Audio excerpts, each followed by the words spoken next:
And now, weighing in out of the blue corner, Josh the Punk Thompson. 100%. And on the other mic, he weighs in from the red corner, Big John McCarthy. Well, welcome to the Weighing In podcast, where we have got an absolute shitload of fights to talk about, because there's been fights going on all freaking day, all yesterday, all day today. There's this crap going on. We got nothing else to talk about but fight. Oh, we got plenty to talk Did you about. watch? We got a lot else to talk about, Did you watch too. all this? Oh, we got a lot of stuff to talk about. It's crazy. But let's talk about the fights. Crazy stuff. How you doing, man? Did you make it through? Yeah, I did. I made it through. I mean, I had 7 a.m. Well, I didn't have 7 a.m. soccer practice, but my son did. So, so I had to get there by. Yeah, you had to Uber it. We had to leave the house by like 6:15, get there by 7, practice until 9:30, got home by 10:30, and then I basically just sat down, made some breakfast real quick, and then they went swimming, and I watched the fights.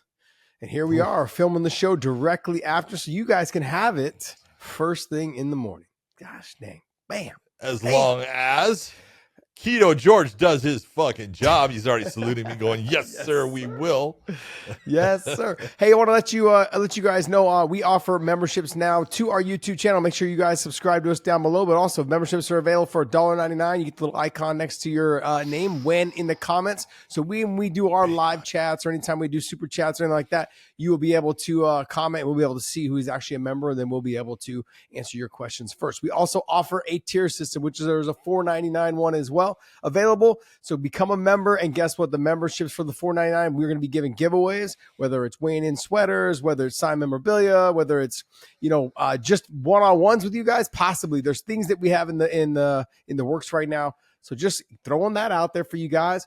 $4.99 for the tier system, $1.99 for the little logo next to your name or the icon next to your name for the comment section. So we can go ahead and answer your questions first. So hit that subscribe button, though. Also down below, I want to thank you guys so much. And also want to thank BetUS for supporting this podcast. And they've been with us for almost a month now. And so it's been pleasurable, man. They got really great odds. Check them out. And if you guys use our link down below, you guys will get three times on your first 3 deposit, 125% bonus for BetUS, 125% bonus from BetUS if you use our link down below in the descriptions. BetUS, America's favorite sports book, where you can bet on everything anytime. Sportsbook, casino, horse racing, live betting, and more. We have the best bonuses in the industry. That's right, get a 125% sign-up bonus. And to celebrate our 30-year anniversary, we are giving up to 30 risk-free bets, a truck, Super Bowl tickets, and more. Don't miss out. Play smart. Join now. BetUS, where the game begins.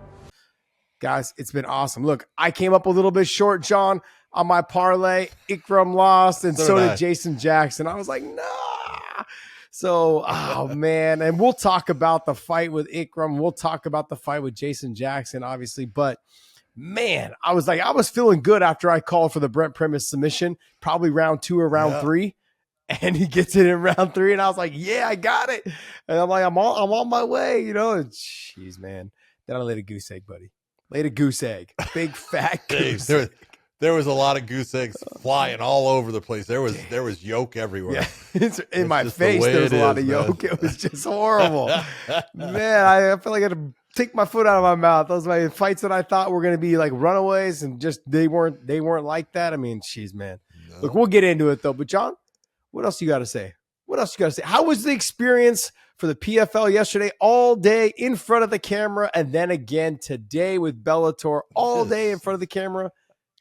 Josh, I got to say, I have possibly the greatest job ever because I get to do I get to do all these broadcasts and stuff and be part of them. Whenever they call me, I talk. If they don't call me, I don't talk, which is awesome. And I don't have to go anywhere. Yeah. I get to do it from my building, which is fantastic because it now has air conditioning in, which in the past it didn't. So I was cooking, and now I'm comfortable. I have a drink. I get served food. Life is fantastic, and I'm going to say thank you very much to the PFL and Bellator for that. because they're responsible. You messed out on the best part, because right after you're done working for them, you get to work with me. That's the best part. You don't have to go anywhere. You're still in your. Never mind. Forget it. The moment's lapsed. It was all. It's the second best part, because last night you got to figure after the show was over. About last night, John. What happened? Was real late. No, had a bonfire, drinking whiskey. I was like, you know what? This is not bad. I'm sitting here with a full moon.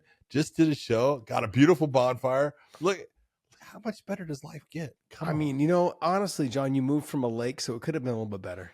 But now you're on a farm. I mean, because now I got nobody with the around smell me. Of cows and pigs and fire. Bonfire. You could have had a bonfire at the lake on the beach. I did. I built a beautiful pit, man. It was beautiful. It's so sad that you moved from there. So sad. So sad. I'm still depressed. That's like my dream is to live on a lake. That's my dream, is to live on a lake. Is that your dream? And you threw it all away. You ruined it for both of us. I threw it all away. You ruined it. I threw it all away. I was living my life vicariously through you. Vicariously, yeah, vicariously through you. That's what I was doing. I was living my life through you. Well, see, but that's what I do with you. I live my life vicariously because of the jawline. I was just about to say the jawline, the beautiful smile. Exactly I mean, I've got glasses. I mean, I know you do too. You don't show them as much as I do, but I never. John takes them off every time we're ready to go on air. He's like, okay, I can. Let me read real quick. I haven't had glasses on all day. I do have readers. Yes, you do. It's gotten to that point, man. If I get real small print or no light, I am worse with no light. Low light than anything. Like in restaurants, that kills me. In restaurants, it's the worst. I gotta have kills me. It's the worst. You could throw it. You could take the menu and just throw it at me, and I know I could be able to see it. George, can you see anything through those little tiny slits in your face? Because I don't know what the hell, bro. You got this. Everything looks happier. Look at my eyes. Look when I smile, how small they are. You are like you're small, way smaller. George, okay. I want you to realize, Josh. I'm giving you. This is a true assessment. What you see with George's eyes. Oh, now he's trying to get them wide. Open them. Okay, but his norm right there, that is when Josh has drank too much. Yes. That's exactly what happens, and that's when you know, Josh is toasted. Because his eyes do exactly what George is right there. It's so funny you say that, because I know that's what I look like when I'm toasted. I know it's just it's like this. Yeah, I got you. I got you guys. It's like Millhouse. It's just a blur. It's just like anyways. All right, hey, so just like we do most weeks, we're gonna go ahead and start with the show that was first, and obviously the PFL was yesterday. Then we'll go into the UFC. UFC finished earlier, and so we're gonna go into the UFC, and then we'll finish up with Bellator. So look, I know they both started at the same time, guys, but I'm just simply saying the one that finished earlier was going to be the UFC. So we're going to talk about that. We're trying to be fair across all platforms. All right. But we're going to go ahead and talk about the PFL. PFL was on Friday, and Clay Collard versus Mads Burnell from Salt Lake City. And that was a big fight for Clay Collard, since that's where he came from, is Salt Lake City. He's living in Idaho now, but he does come down. He trains in Salt Lake City. And this was actually, you talk about it. He's been the main event before, but he's always been the B side. Yeah. He was always that guy that the PFL was putting up against their new signee. He would put him up against the Anthony Pettis, or they're putting him up against Shane Burgos or something. And he always ended up from the side B being the guy that wins the fight. Mm-hmm. And so this was his coming out party as the side A. And Josh, he couldn't get it done. No, he couldn't get it done. Mads Burnell actually fought a fight that I looked at, and he was smart. He did use his grappling. He did try. He didn't just dive for it. He used beautiful stand up. He countered very well. He continually hit that right hand counter against Clay Collard very well. Now Clay was hitting shots to the body, and Mads was hitting a counter right hand to the top, and it absolutely did damage to him. But the ground game was too much for Clay, and that's as time goes by and you get this, blueprint on how do you beat someone. If you're going to beat Clay Collard, you take him to the ground. Yeah. That is going to be where he is weakest. That's going to be where you can do your best work against him. And that's what Mads did. And he lost the first round, but he won the next 2 rounds and he won the fight. Yeah, it's going to be hard for the PFL to push Clay Collard. I mean, he's had a fight against Mads, who John, I'm just speaking free. I'm just speaking freely right now, like just right off the cusp. But Yeah. basically, it's going to be difficult. You look, he's fun to watch fight. We had him on the show. I love watching him fight. He's a fan favorite. Definitely is a fan favorite. Yes. Okay, but they keep trying to push him. Like they're trying to push him to the forefront, and they're having a hard time. Not just because he lost last night to Maz Burnell, but it's a little bit of the format that they are using as well. And I'm going to read something to you real quick. So I saw a couple little things here. Says, is this gonna get into what I've always been saying is the problem? What is the problem? The problem is exactly this fight. Is I have a guy in Mads Burnell who beat Clay Collard, but Mads Burnell is going home while Clay Collard is going on to the playoffs. It just doesn't resonate as that's the right thing. Yeah. I mean, maybe there was a guy named Grabaka Hitman. His name is Composa on basically on Twitter. He goes, Collard loses, and they casually just mention that it doesn't matter, and he's in the playoffs.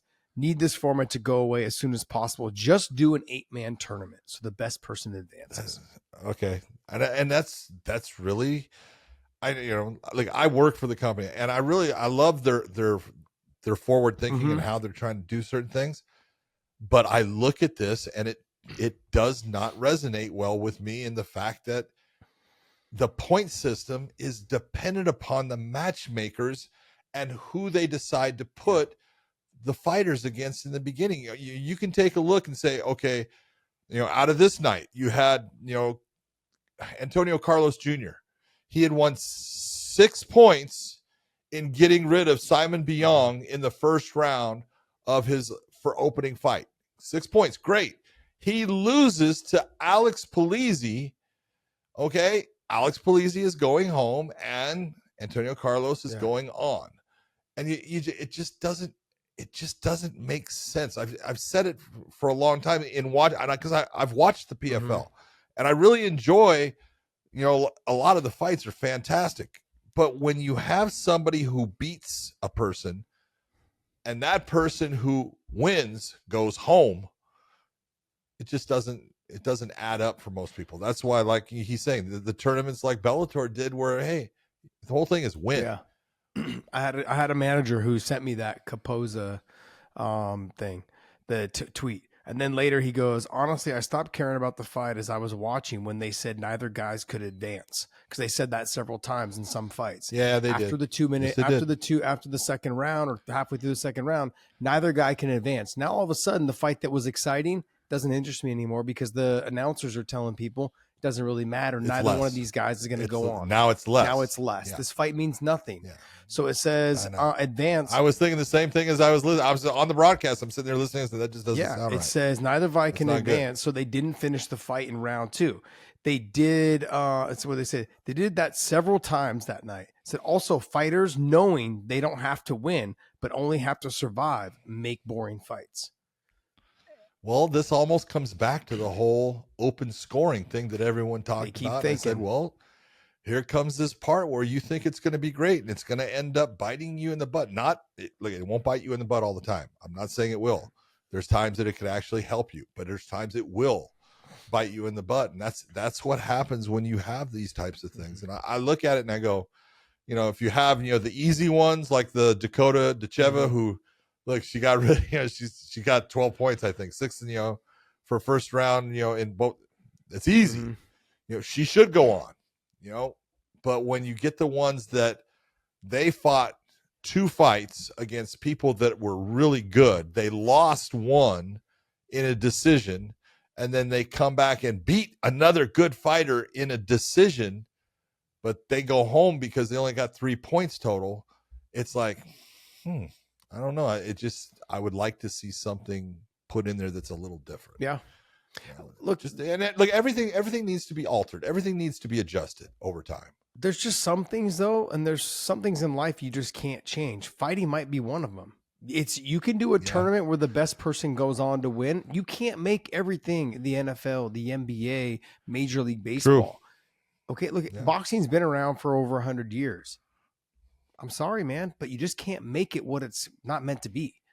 And you could try as many. Look, it's been tried. It's been look. Let's not forget this stuff has been tried. I mean, not so much like what do you call it? The team system. Like it's the team system's been tried. The point system's been tried, but the trying to have a season hasn't been tried. It's been like one big season, basically like one. I mean, was it the IFL?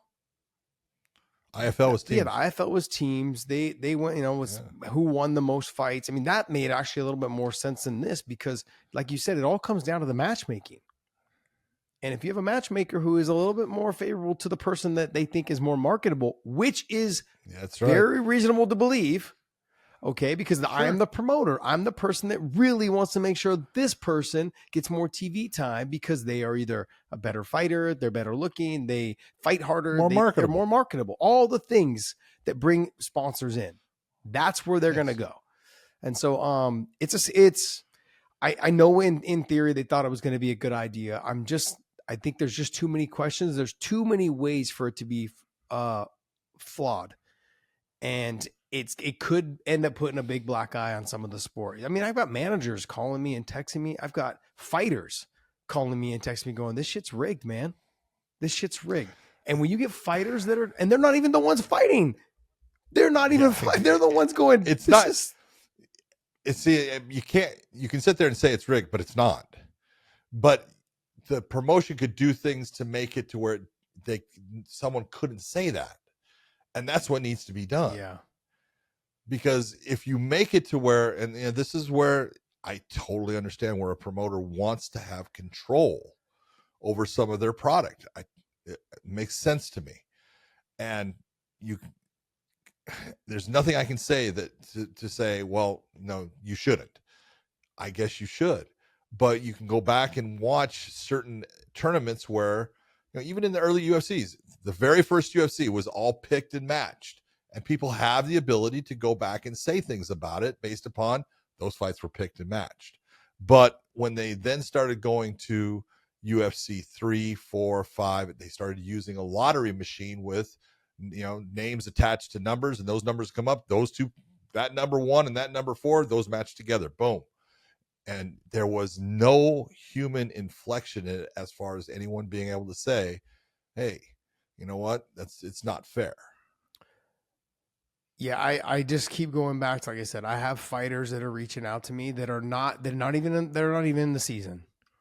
They actually, fight for other promotions as well. They're like, man, it's hard not to sit back and go, this shit's rigged. And that's just from the outside looking in. And whether it's rigged or not, but when a human has control over what goes on and how the matchmaking goes, you could say that it is. And now on top of that, the Scott Coker approach, okay, was my job is to put the best fights together that I can, and whatever the outcome is the outcome. And that's why he was so open to, hey. Well, that whole concept, Dana White was the first one that you could look at and say he learned a lesson early, because he looked at Tito. Tito was one of his fighters, and he looked at and he says, Tito's going to be great, he's unbeatable and all this stuff, and quickly realized, just watching training between the two, my champion's not the better fighter here. Okay. And so anytime, and you can go to all kinds of different promotions, you could have the person that is the more marketable person in real fighting, that you go, yeah, you can put all your money behind them, but I can point out that they're not the better fighter, and that they are someone who has limitations, and someone's going to expose those limitations, and there's nothing you can do about it. And Dana was, one of the first ones to figure out, hey man, you know what? The WWE gets to have predetermined outcomes. We don't, and I can't worry about that. And there's one thing that he says all the time that, and he gets the same thing. I hear people all the time saying Dana White fucking wanted that fighter to win. Dana White, he made it so that the judges went with him. Dana White did it. Dana doesn't do that at all. Dana knows who wins, and we will work with it. Yep. That's what we do, because that's just the way the real fight game plays out. And you can't sit there and expect, I know what's going to happen. You never do. Look, with the Dana situation, even with the Coker situation, like I've seen when the guys come in, hey, let's give them someone that matches up well with them, maybe a little bit more of a favoritism. Always. Like if you're trying to build someone, Connor came in. That's not favoritism. That's being a promoter and trying to build. Yep. And that's okay. Because that's not tournaments. That's a single match fight. Yeah. But also though too, makes sense. After like 2 or 3 fights, it's almost like look, there's an entry level contract. We pretty much know this. Like, fighters that come in, there's an entry level contract.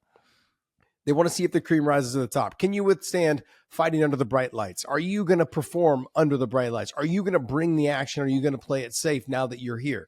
Those are all questions that promoters have. That's why that entry level contract is not always the most lucrative, right?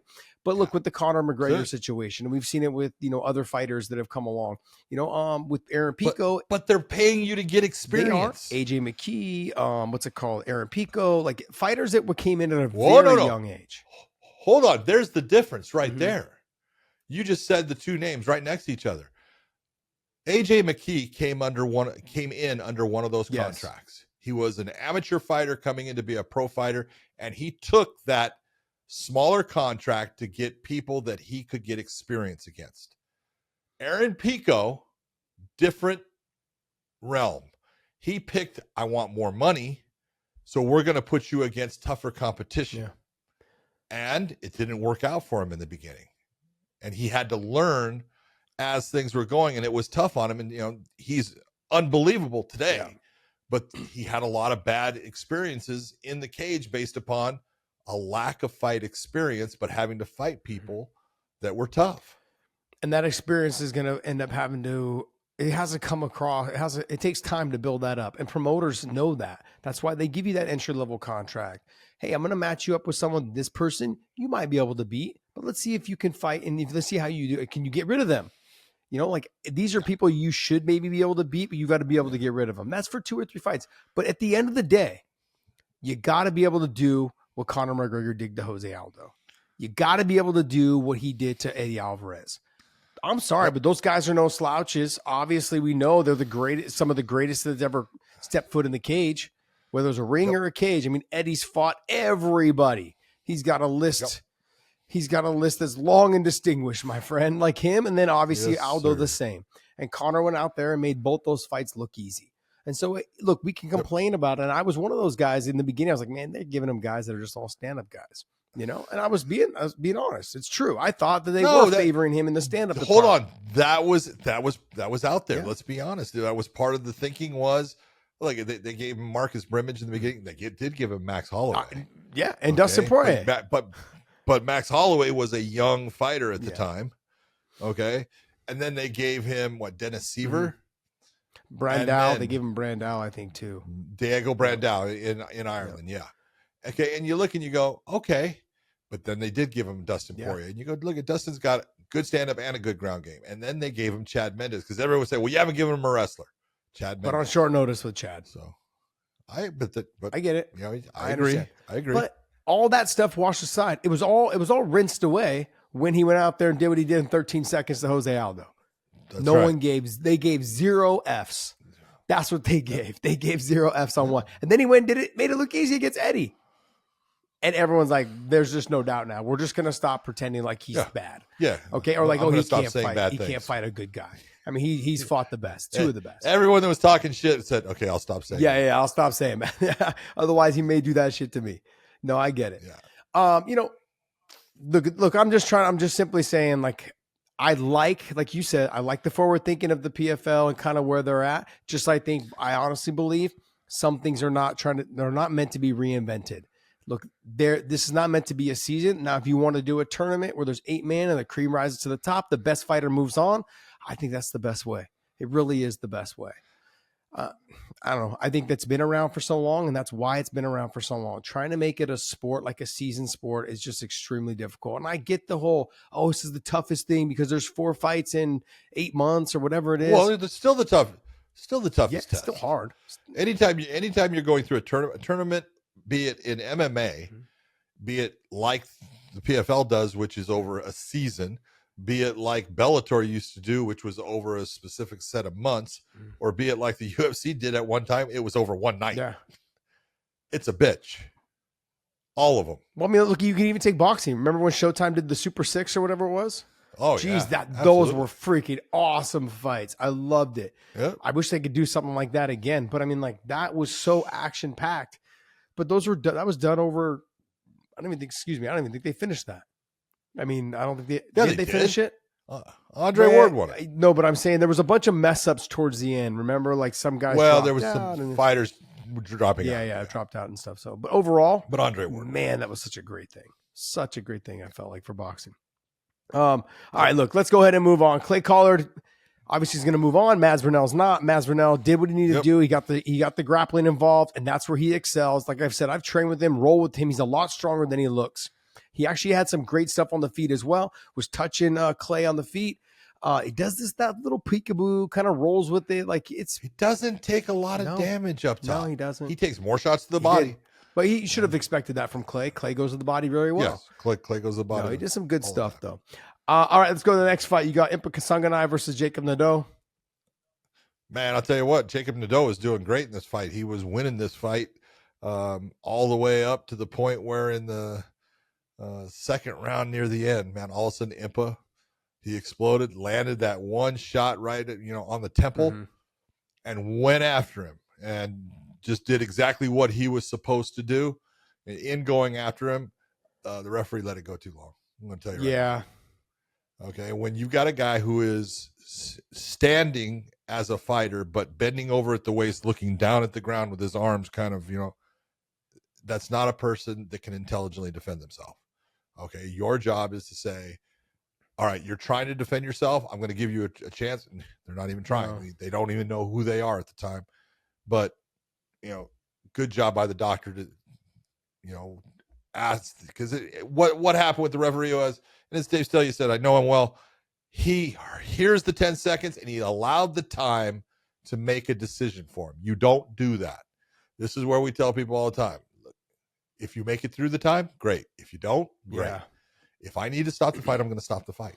And I don't allow the time to be my dictator in that. And he did. And then the doctor came in and said, no, this guy can't go on. And that was the right decision. This is where I fall with Impa. Impa, it was good. I think he's better at 205 than he was at 185. Even though he gave Johnny Evelyn a tough fight, but he also slowed down in that fight because I think because of the cardio. I don't know if it's because that was the 3-round fight that he slowed it down. Yeah, he slowed down in the 3-round fight. I don't know if it was the weight cut because he came from 205 to 185 for that fight. That could have been it, or it could have just been being in Riyadh that whole week. I'm sorry, but that travel gets to you. I mean, I remember fighting over in Japan. I went out 10 days early, and it wasn't until like 2 days before the fight that I start feeling like, okay, I'm feeling a little bit better. Starting to feel normal. And that's only an 11-hour flight. That flight over to Riyadh's about 28 hours, 26 hours. So it's not pleasant. It's not a pleasant flight.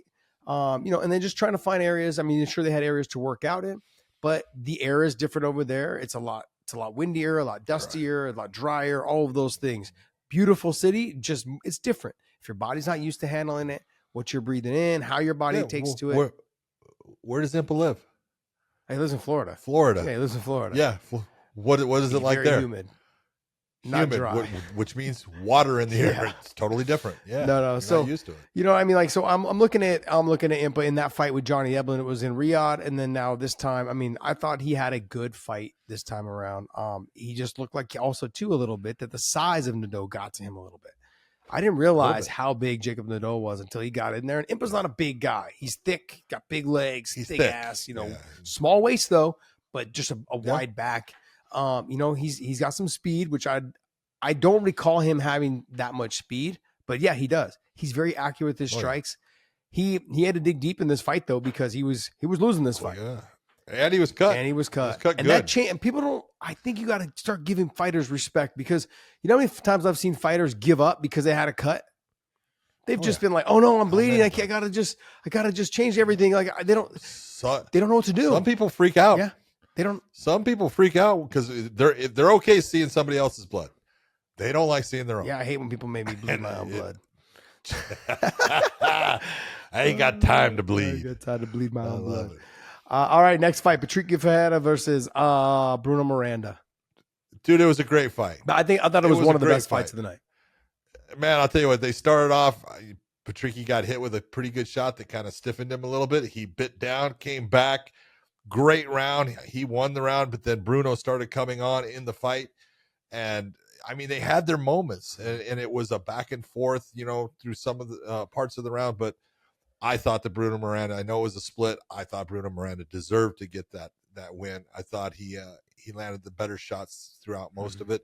And it is that question, and when it comes, you talked about it when we were talking about these fights, is Patricky is slowing down when it gets into the second half of the second round, and you can see it.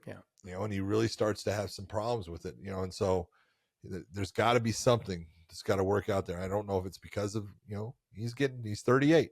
He's getting up there. And this is what happens. It's that age, John. I mean, 37, 38, 39. It's the age for the light guys. It's hard to keep up with those young bucks, man. And look, I also too. He rocked Miranda in the first round, then went to chasing after him, reckless and careless, took a couple big shots on the entries. If he just learned, I know who I learned this from. I learned it from Frank Shamrock. He would hit you with a good shot, and he would just shuffle his feet after you. And he'd kind of point and talk to you and laugh at you like, I'm coming. Like he'd like, oh, that one got you, I hurt you. And he would just shuffle at you, and he'd give feints, and he would like kind of get herky-jerky right in front of you after he hit you with a good shot. If Patricky could learn to do that, and I know he's 38 years old, we're not changing too much right now, but the simple fact of the matter is, had he just stalked after Miranda after he'd hit him with a good hard shot, he could have potentially just picked and chose his shots, a lot like how Robert Whittaker did tonight against Ikram. He didn't rush, didn't chase. He literally just stepped right in and bink, bink, and it was right on the button. It was lights out. But Patricky gave up a couple of those situations where he'd hurt Miranda and got a little reckless and careless, put him in. I know he loves that jumping knee, and it's worked for him several times. But sometimes he gets so out of position based upon it, and he's off balance. The last thing I'm going to say about him is this. I have grappled with him and his brother, and Leandro Higo. All three of them are really good on the ground. Have no idea why they don't use it. I know he uses wrestling a little bit this fight. He made it look easy when he got the takedowns. Round, it just I can't wrap my head around it. Because if he gets on top of someone, he can control that top position and let the hands go. Man, he's got hard shots from real close. It makes him tired. Yeah, it does. But if you get to camp and start grappling for like a good 3, 4, 5 months straight and don't focus on anything else, it'll also make you a little bit lighter and give you a little bit more of that muscle endurance. You don't have to worry. Like the last thing to go is your power. So if I got the muscle endurance to go ahead and have me throw more because I've been grappling, I'm sorry, but it makes sense. I've noticed that my striking and my output of my striking went up the more that I grappled, because you're just using all those little small ligaments, and muscles and everything in your body that your muscles can go a little bit longer. So I just know how good he is on the ground. I wish he'd utilize it more. Next fight. Rob Wilkinson taking on Josh Silveira. It was a good fight. Like Rob Wilkinson he's big for a light heavyweight. He's tall. He's rangy. He's tough. He can take a shot. He's got very good grappling. He's good in the clinch. Because Josh Silveira wrestled at ASU. This is a guy that can wrestle. And I would say this, takedown wise, it was probably 5 takedowns for Wilkinson, 0 for Silveira, or maybe 1. I mean, it was a clinic at times. Now Silveira fought tough. I'll give him credit. And there was people that thought he possibly won the fight. I thought Wilkinson won the fight, but the judges went with a split too. So, but Wilkinson, in my opinion, he's the guy to beat in that season. When it gets to the playoffs, he's going to be the guy to beat. He is the toughest person there is in. I disagree with playoffs. You. Yeah, I think it's Yagshimuradov. Yeah, I don't think so. I love me some Dovla. Okay, he's a great guy. I mean, love the guy to death, but he is small. Yeah, he is for the weight class. He is. Okay, and the length of Wilkinson and the grappling of Wilkinson is going to give him some problems. I would normally I kind of would buckle a little bit to the pressure on that if you talking about it that way, but I'm not gonna. I think that Yags, he throws everything with bad intentions. He does do He's that. sneaky with it. To me, I think Rob Wilkinson's. I think he's a fantastic fighter. He doesn't do anything that's spectacular though. And with Yags, right, he hides. He's very sneaky with his strikes. He lunges down with an overhand right and then comes back up with a head kick. He's quick with his head kick. I mean, he landed one or two of them on Simon Biyong yesterday. And I was very impressed. I was like, oh, wow, skipped off the top of the head. Oh, kind of just barely missed. Those are things that Rob Wilkinson's not. I don't think just the athleticism or the expectation of like, oh, he's not going to get it there that fast. And he will. He's that, like, did you ever ref Hermes Franca? Yes. Okay. I'm just asking. Remember how slow he would fight? And he would look to the feet, and then he'd throw a head kick. That's how he caught Carl Uno. He would look down, and then you would look down, and he'd throw the head kick. And I had heard that that's what he did before I fought him, because he had fought Carl Uno before he fought me. And I had heard that's what he does. And he kept trying to look down, and I just shook my head and smiled. And I was like, no way. But that's what I feel like with Yags. He like kind of like looks like he's going to shoot a single leg, and then he comes over the top with the overhand right. And then right when he comes out of that stance from the overhand right, he comes back up top with the head kick. So he keeps you guessing on your levels. I just think he's a little too crafty of a fighter for Rob Wilkinson. I think also too with the bad intentions, the power, he has some nasty leg kicks. When he throws them, those leg kicks are nasty and they're fast. He's explosive. He's very explosive. It's the one thing, I told you when I reffed him, it was in Germany, and I was like, God damn, this guy's fast. Well, you're the one that told me about him when he came to Bellator. You're like, this guy's better than you would think. And I was like, yeah, no, he is. And his spinning attacks, he really sets him up well. He does a great job with him. It's just that if you are someone that can hang on him, he burns out, because he's just not that big guy. But I will say, I do think that he's fighting smarter at this point of his career under ATT. He's with, Artem is one of his coaches. He's doing well with him and stuff. So I agree with you. I love the fact that he's done well so far. We'll see what happens with him. I was like, when he first came to Bellator, I was hoping he'd lose because I couldn't say his name. So I was like, the sooner he's out of the tournament, the better for me. And then I finally figured it out, and I was like, okay, good, he can stay. So, but you look at it because it's Dovlashov is his first name, but that's not what he goes by. He goes by Dovlet, right? So it's like, what do you want me to call you? He goes Dovlet. Okay, Dovlet. He's super nice, super nice guy. He's great guy. Next fight. All right. Well, we did talk about him a little bit, so that he had a great fight against Simon Biyong, won with a unanimous decision. Let's go to Alex Polizzi against Antonio Carlos Jr. Alex Polizzi proved how tough he is. Out-wrestled Antonio, and I think it was the wrestling that was the big thing, because it was the wrestling along with the elevation that got to Antonio Carlos Jr. He just got exhausted halfway through the second round, and he was struggling, and Polizzi was able to then just utilize his wrestling, take him down, be on top. There was no real submission attempts. There was nothing from Carlos Jr.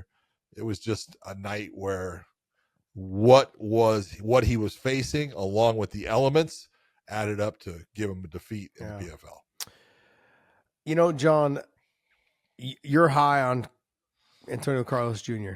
Good fighter, fun to watch, these type of things. I'm not overly. I look at no, I'm not. No. He's that guy that every time I think he's all right, he's gonna make that next step. Now he's getting to. It doesn't happen. Makes sense. And it's one of those. It's like, man. You're never. Yeah, I know he won the tournament on one of their things and stuff, and that's great. And they're gonna have what they've got. Wilkinson has won it. Silveira was a finalist. Yagshimuradov is new, and I think Carlos is the other one that's going to be in there. So Carlos Jr. So they'll have two people that have won it. Oh no, Impa. I'm sorry. What am I doing? Impa, Rob, Yags, and Antonio. Silveira. Yes. Silveira get in? Silveira's in. Antonio Carlos, I guess, is out. Okay, gotcha. Okay, how did Silveira get in? Silveira got in because he had the win against Sadabu C, where he broke the thumb in the first round. 6 points. See, there's where those points. At least they got a champion in there. All right, next fight. Well, let's go to Brent Primus against Solomon Renfro. I knew this was going to be a good fight. I said, Renfro is athletic. He's fast. He's strong. It'll be the question of, can he keep Primus from being on top of him? And really, in the end, that was what, I will say that's not actually what it was. It was, at least he was on top of Primus, but Primus had his back. Yeah. And that's what caused him problems. But, man, he put up a hell of a fight. He really did. I mean, I thought he had a good chance of winning this fight. He did. He did have a good chance of winning it. And he landed some good shots. Primus landed that right hand multiple times in the first round and finally put him down and then controlled the rest of it. But I was impressed that Solomon made it through it. That was a lot of time, probably 2.5 minutes or so. Longer. I think it was like 3.5 minutes, something like that. Okay. Yeah. Having Brent Primus on top of you, that is not an easy thing to get through. And he did a great job of it. He won the second round. Yeah. Came back and won that round. And then in the third round, Primus came out. Primus, you got to give him credit. The man's got heart. He has proven time and time again, he will not quit. He is tough as hell. He sticks with what, he believes is his game plan to get the job done. Just a tough dude. And, he deserves to be in the finals. And I think he's the number 1 seed now. So good for him. Yeah, he might be the number 1 seed. But I mean, like, I look at it I'm like, he's got to do something about being on his back. You've got to work more for your sweeps. You got to work more, maybe learn some leg locks. I don't know what it is. He likes going to mission control. I get it, but the thing is look, he does it all the time. It's horrible, John. I'm pulling my hair out in the second round going, get up.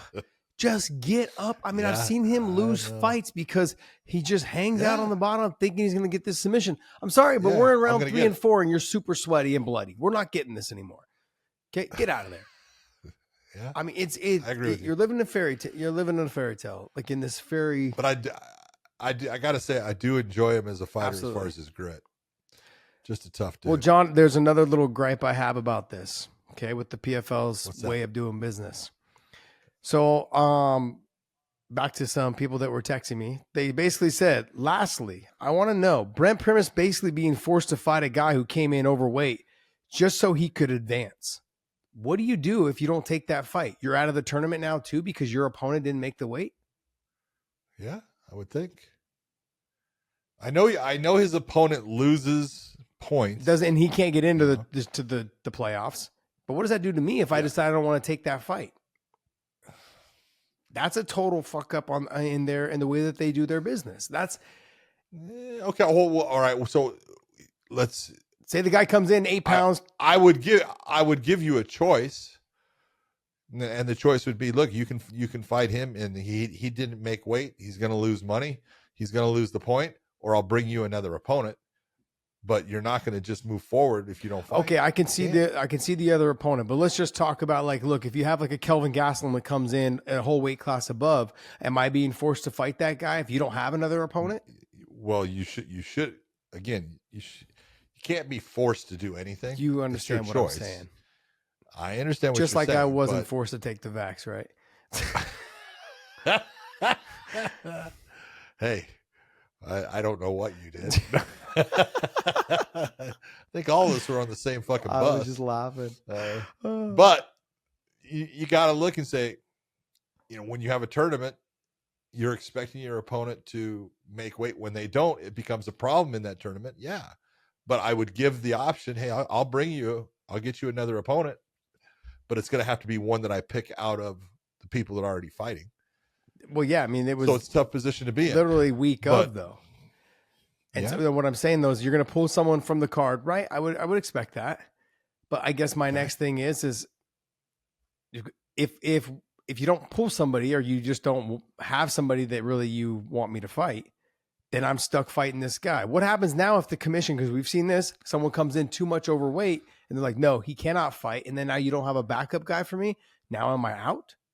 I'm just simply saying they need to fix this problem or issue. I don't know. They need to have somebody on as a backup, like how the UFC does for their title fights or big fights, championship fights. Like, hey, I have a backup in line. He's already here. He's already making weight, whatever it is, but they've got to have something set up like that. If there's someone that falls off and doesn't make weight, that fighter is off. Now I'm fighting someone who did make weight and somebody that I've already kind of had in my mind. This will be the backup for the lightweight division.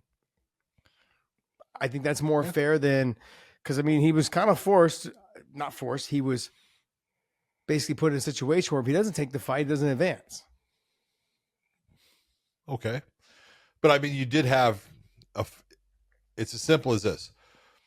If you're Brent Primus and you don't take that fight with Solomon Renfro, okay, I'll bring in a guy named Anthony Romero or a guy named Sergio Casio who fought.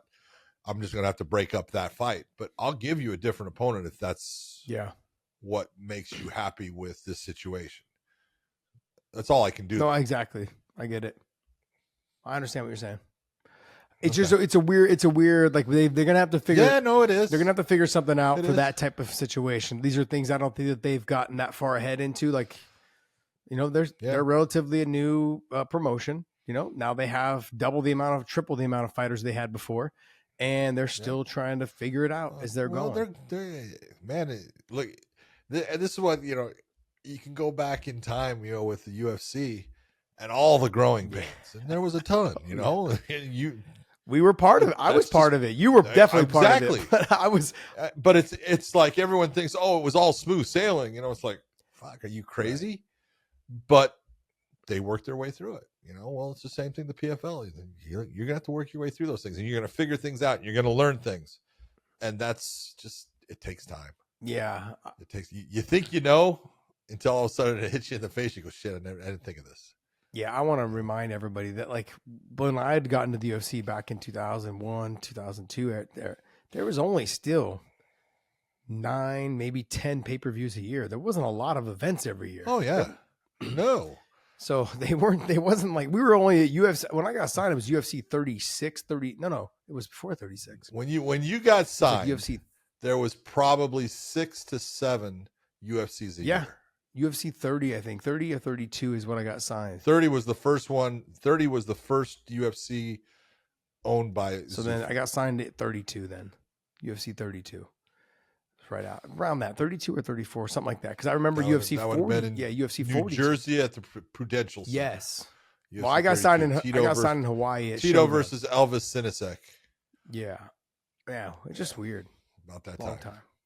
Maybe it was wrong. When was it? No. So because it was between, I got signed probably around 36 then, because what's his name? Robbie Lawler fought on 38, I think, right? Against Aaron Riley. No. When did he fight? Robbie fought on 36. So then I got signed right when I got against Aaron Riley. Yeah. And then Robbie fought on 37.5. Yep. With Tiki. Steve Berger. Steve Berger. Okay. Yeah. That was the half show. Yep. I was supposed to be on that show. That's when I got spear elbowed in the spine by Frank Shamrock, and I got taken out of that. I was supposed to fight the guy that Yves Edwards got. Way to go, Frank! You're a nice guy. Well, Yves got in the UFC because of me, because I got hurt, and then later was my demise. Son of a okay, just kicked me right in the neck. All right, next fight. All right, we had Sadabu C against Andrew Sanchez. This is one of those ones, you know, Andrew Sanchez was supposed to fight, as you know, we're talking about here. Oh my God, Carl Albrechtsen, King Carl. Yeah. And that fight was, and then Sadabu ended up losing his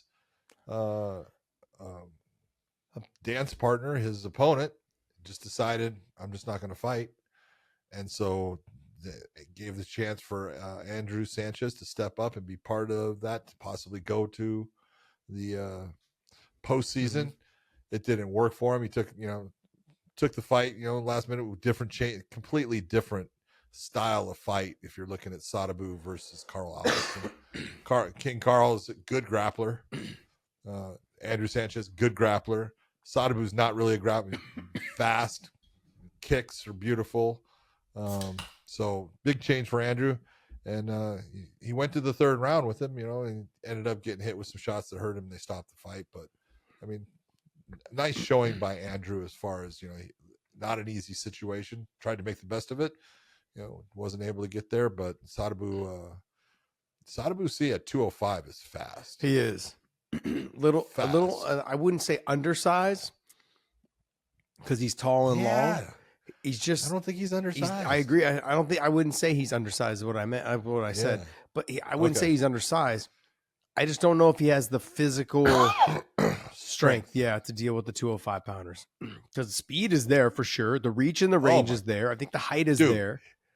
His speed is scary fast. The way how he sets up his kicks and when he throws them, look, he doesn't give a whole lot of tell. I'm watching going, Jesus Christ. I mean, I had about 0.2 of a second to realize he's kicking, and it was already up. Yeah. I mean, that dude is fast. So, all right. Any of the other fights on here you want to talk about? Yeah, I want to say one thing about Gadzi Rabadanov fought Elvin Espinoza, who was undefeated, and I had this whole thing of Elvin Espinoza using his moniker is the Prodigy. Well, I've only known one other Prodigy out there. Yeah. Okay, because that's a tough name to live up to. Okay, but I'm going to give it Elvin Espinoza. That dude is tough son of a bitch, man. You know what? Just looking at that whole thing, and he did some things in that fight against Rabadanov, because Rabadanov is good. Yes. You know how good he is. I know how good he is.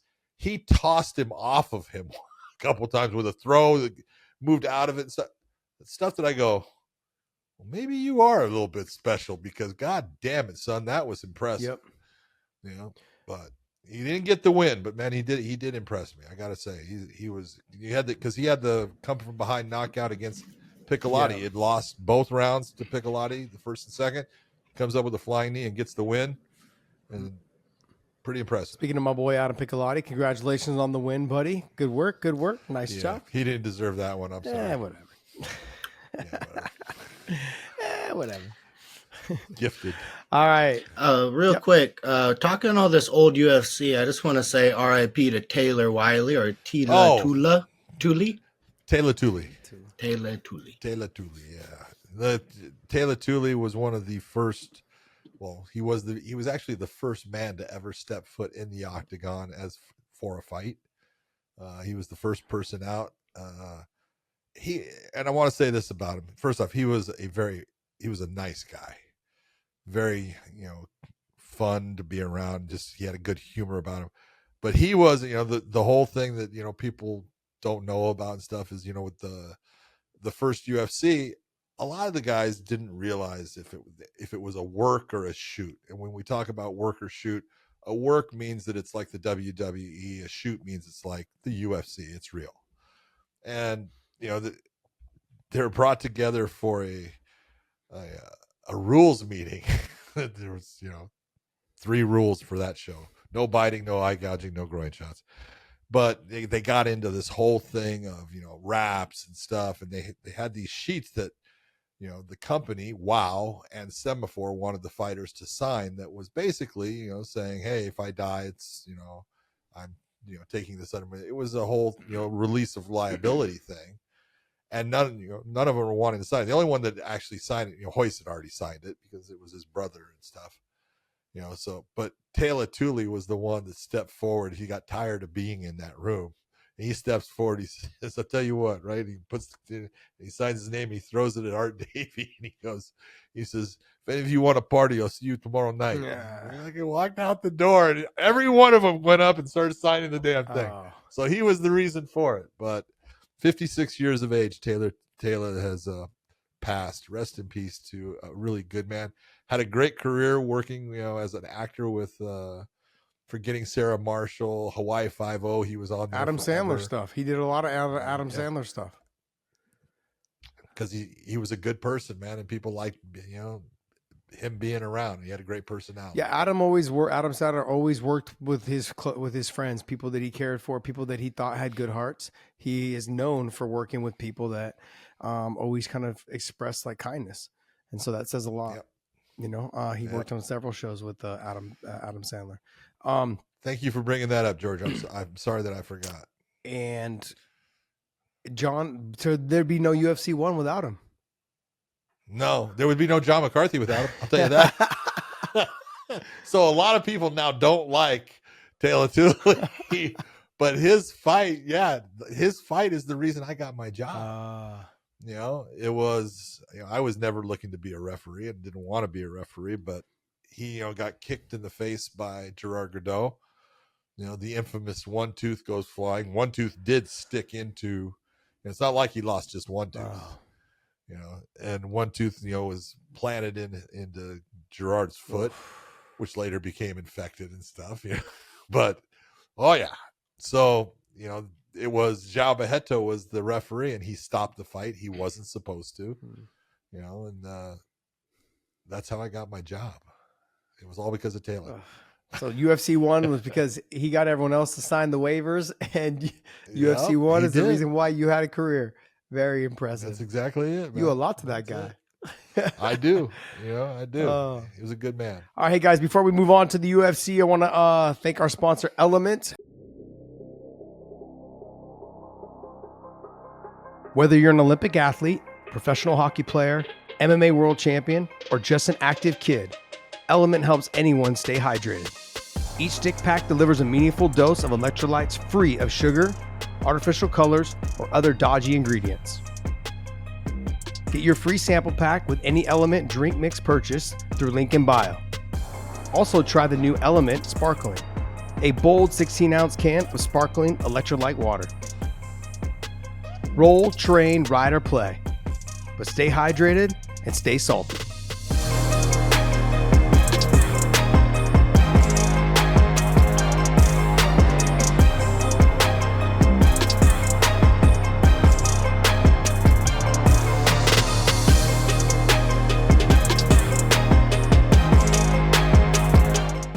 Element's been doing John and I some good things, man. I really enjoy the product. You've been using it while you're farming.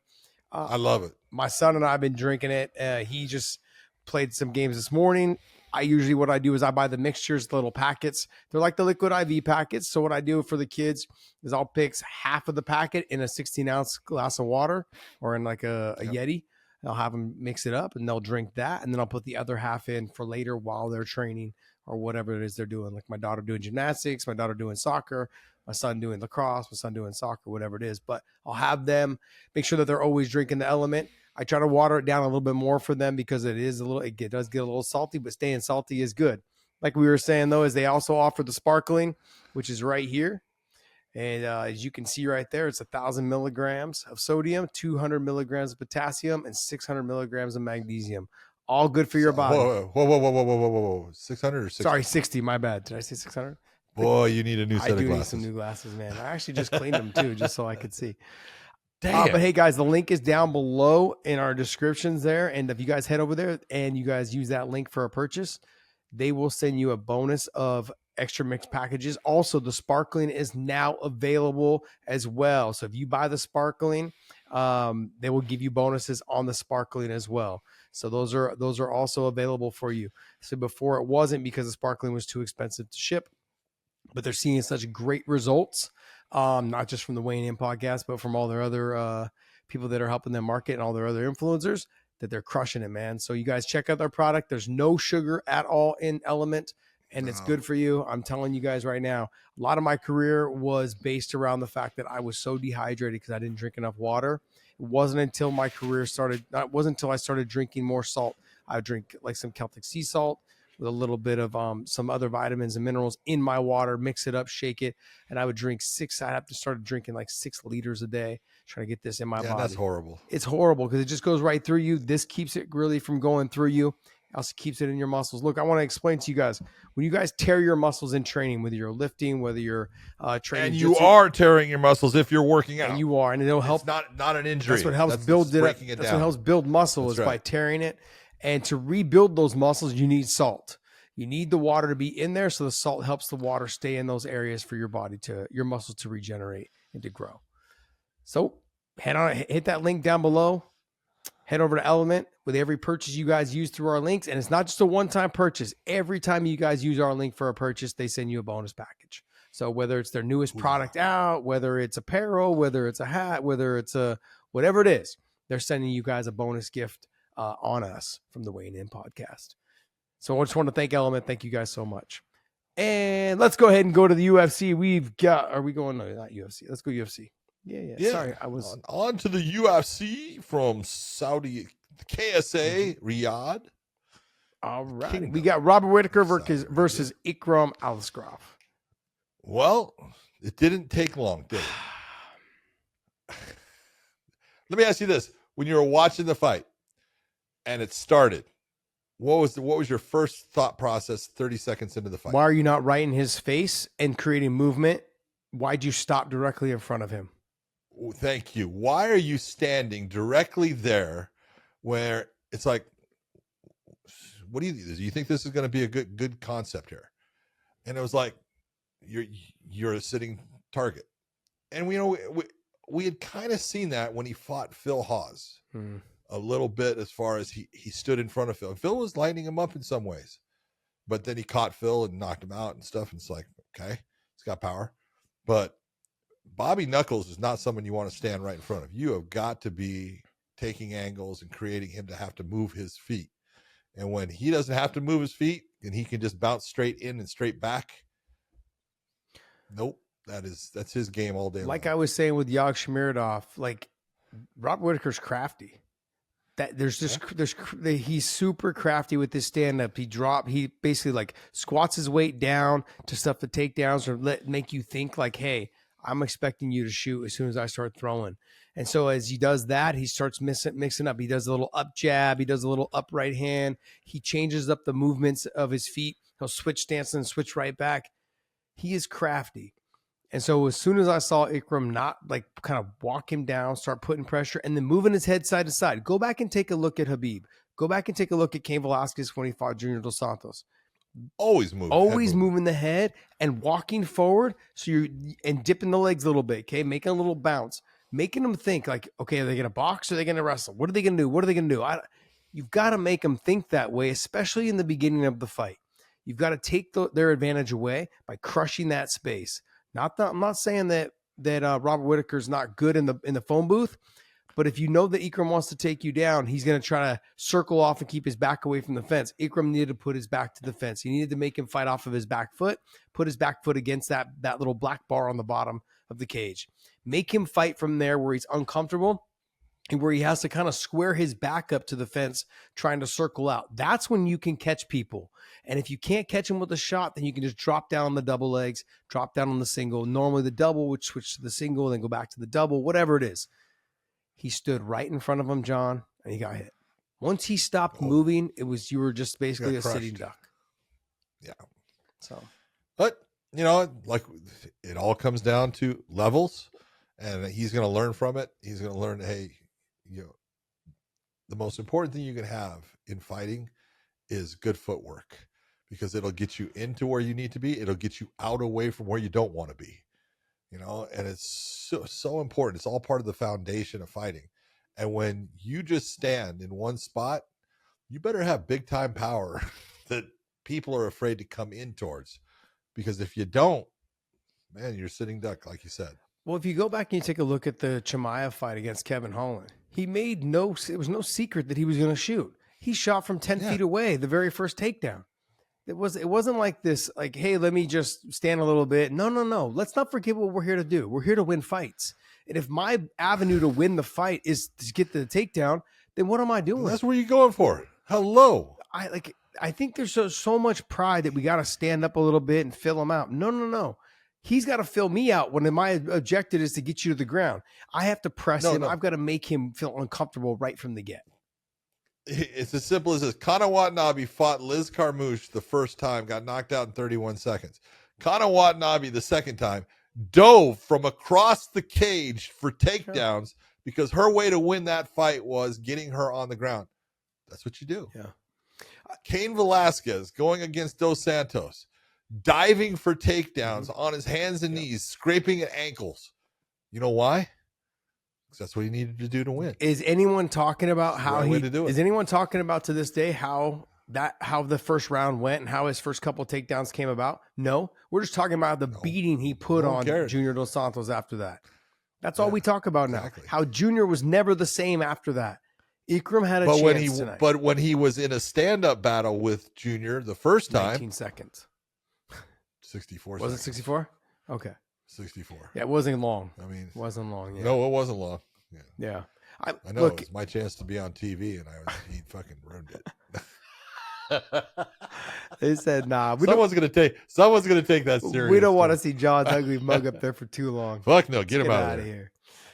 It just was one of those situations. We got to start. Not we. What am I saying? We, like, fighters, I think in general, are like, hey, I got to stand, fill this out a little bit. No, you don't.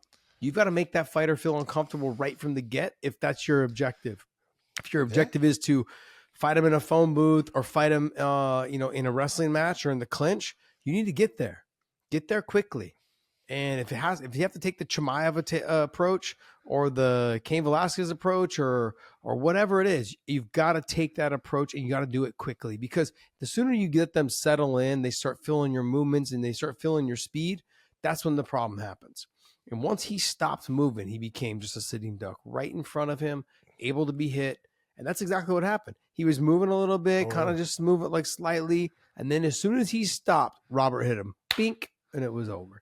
He was wobbled. He was hurt. And it didn't take much. It didn't take much. But I will give Robert credit. I said this earlier. He stalked after him after he rocked him. He didn't come rushing in like Patricky Pitbull. He didn't try to flurry too much.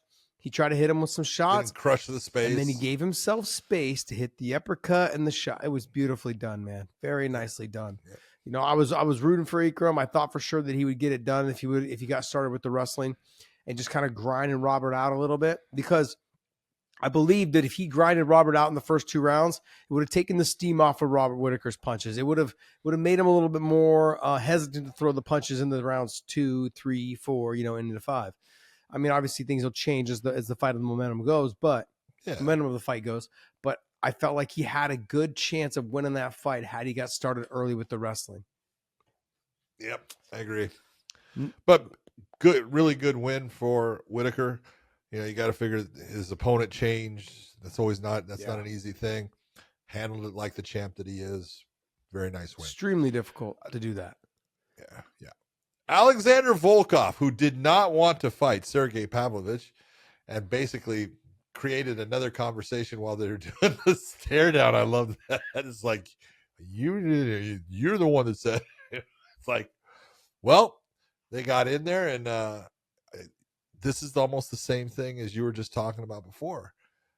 Look, you got to know that, hey, you've sparred with this guy a bunch. You know what he's good at, and you know that he's longer than you. You know that, his way is movement, and you've got to cut that movement off, and you've got to go after him and crush the space, because when you crush the space on him, he's not as effective. What happened? He couldn't crush the space. He couldn't even get in. My God. Sergey was target practice. He had no answer for what Volkov was doing. No answer. No. Whether it was the push kick up the middle, whether it was the thigh kick, whether it was we talked about that push kick up the middle, and he's good with it, and he'll set you back on your heels with it, and it's something you're gonna have to deal with. But sweeping that leg away and going forward and throwing makes someone go, "Oh, I can't do that as often." Yeah. But if you don't do that, it's just a nice weapon I get to use whenever I decide to use it. I mean, John, I gotta admit, I gotta eat some crow, man. I really thought that Pavlovich was gonna get it done. I thought he was gonna be able to. So did I. I thought he was gonna be able to. No. I thought he was gonna make him Same miss. Here. I was wrong. Pay. I thought that he would just hunt Volkov down, march through, close the fucking space on him, and land big shots. And Volkov doesn't do well with guys that land big, heavy shots on him. He starts to not be quite 6'7", 6'8", and he starts to get a little bit smaller and stuff, and things don't go well. Look at his fights with, he was doing well with, Derek Lewis, but put big shots on him. He's starting. Yeah. Anybody gets it by a big heavy weight, and Sergey can swat. Yeah. Sergey can wrestle though too. I was wrong. There was no trying for a takedown. What takedown attempt? I didn't see one. Exactly. That's what I'm saying. I said he can wrestle too, but I didn't see any. I didn't see any trying to get to the body lock. I didn't see any trying to hit a double leg. I didn't see any foot sweeps. I didn't see anything. I was like, look, you're losing this fight. You got to figure out a different way. So what when you look at it off of the Tom Aspinall loss, this is his second loss in a row. This is a guy that was riding high. He had confidence. He was freaking killing people. He was just marching every heavyweight down and just decimating them. We got a different guy. They were talking about him fighting John Jones. They were. That's gone. That ship sailed. Oh yeah. Next fight. Go on. Jeez. Kelvin Gastelum versus D-Rod. D-Rod. I'll tell you what, this is one of those ones I feel bad for D-Rod. I feel bad for Daniel Rodriguez because, he was doing his job. And again, I love Kelvin. You got to make weight, man. You sign a contract for a certain weight, and all of a sudden you're making a deal to go 15 pounds heavier. Josh, I'm sorry. That was not right. I'm sure the UFC took care of Daniel Rodriguez, but it's not fair to him. I mean, John, I said this a long time ago. I'm a huge Kelvin Gastelum fan. So am I. I'm his biggest supporter. In the beginning of his career, when he kept missing weight, I hated it. I'm like, this guy, he's not professional, never comes in on weight. And then he goes out there and fights the way he fights. Like, I didn't like the way he fought because it bugged me that he didn't make weight. I had no other reason to dislike him other than the fact that he didn't make weight. No. And then he went up to 85 and all of his great fights, 85. And I'm like, dude, this guy is awesome. Started liking him. We talked a lot more about him. You loved him, and then you were kind of persuaded me into liking him even more. Then I meet the dude in Phoenix, and I'm like, this dude's the nicest dude I've ever met. This guy's awesome. And I actually told him, I was like, I didn't really like you when we first met. When I first saw you fight, you weren't making weight. It was driving me crazy. This gave me a bad taste in my mouth. I'm like, it gave me a bad. Like, I will always like Kelvin Gastelum, but just stay at 185. Yeah. For the rest of your career, don't even think about going to 170. I don't know what it is. That number is a jinx for you. Just put the tacos down, John. Put the tacos down, okay, Kelvin? Hold on. First off, Kelvin, I understand how hard it is to put the tacos down, and I don't do it either. Kelvin made a show, released episode 1, April 23rd, of Missing Weight with Kelvin Gastelum.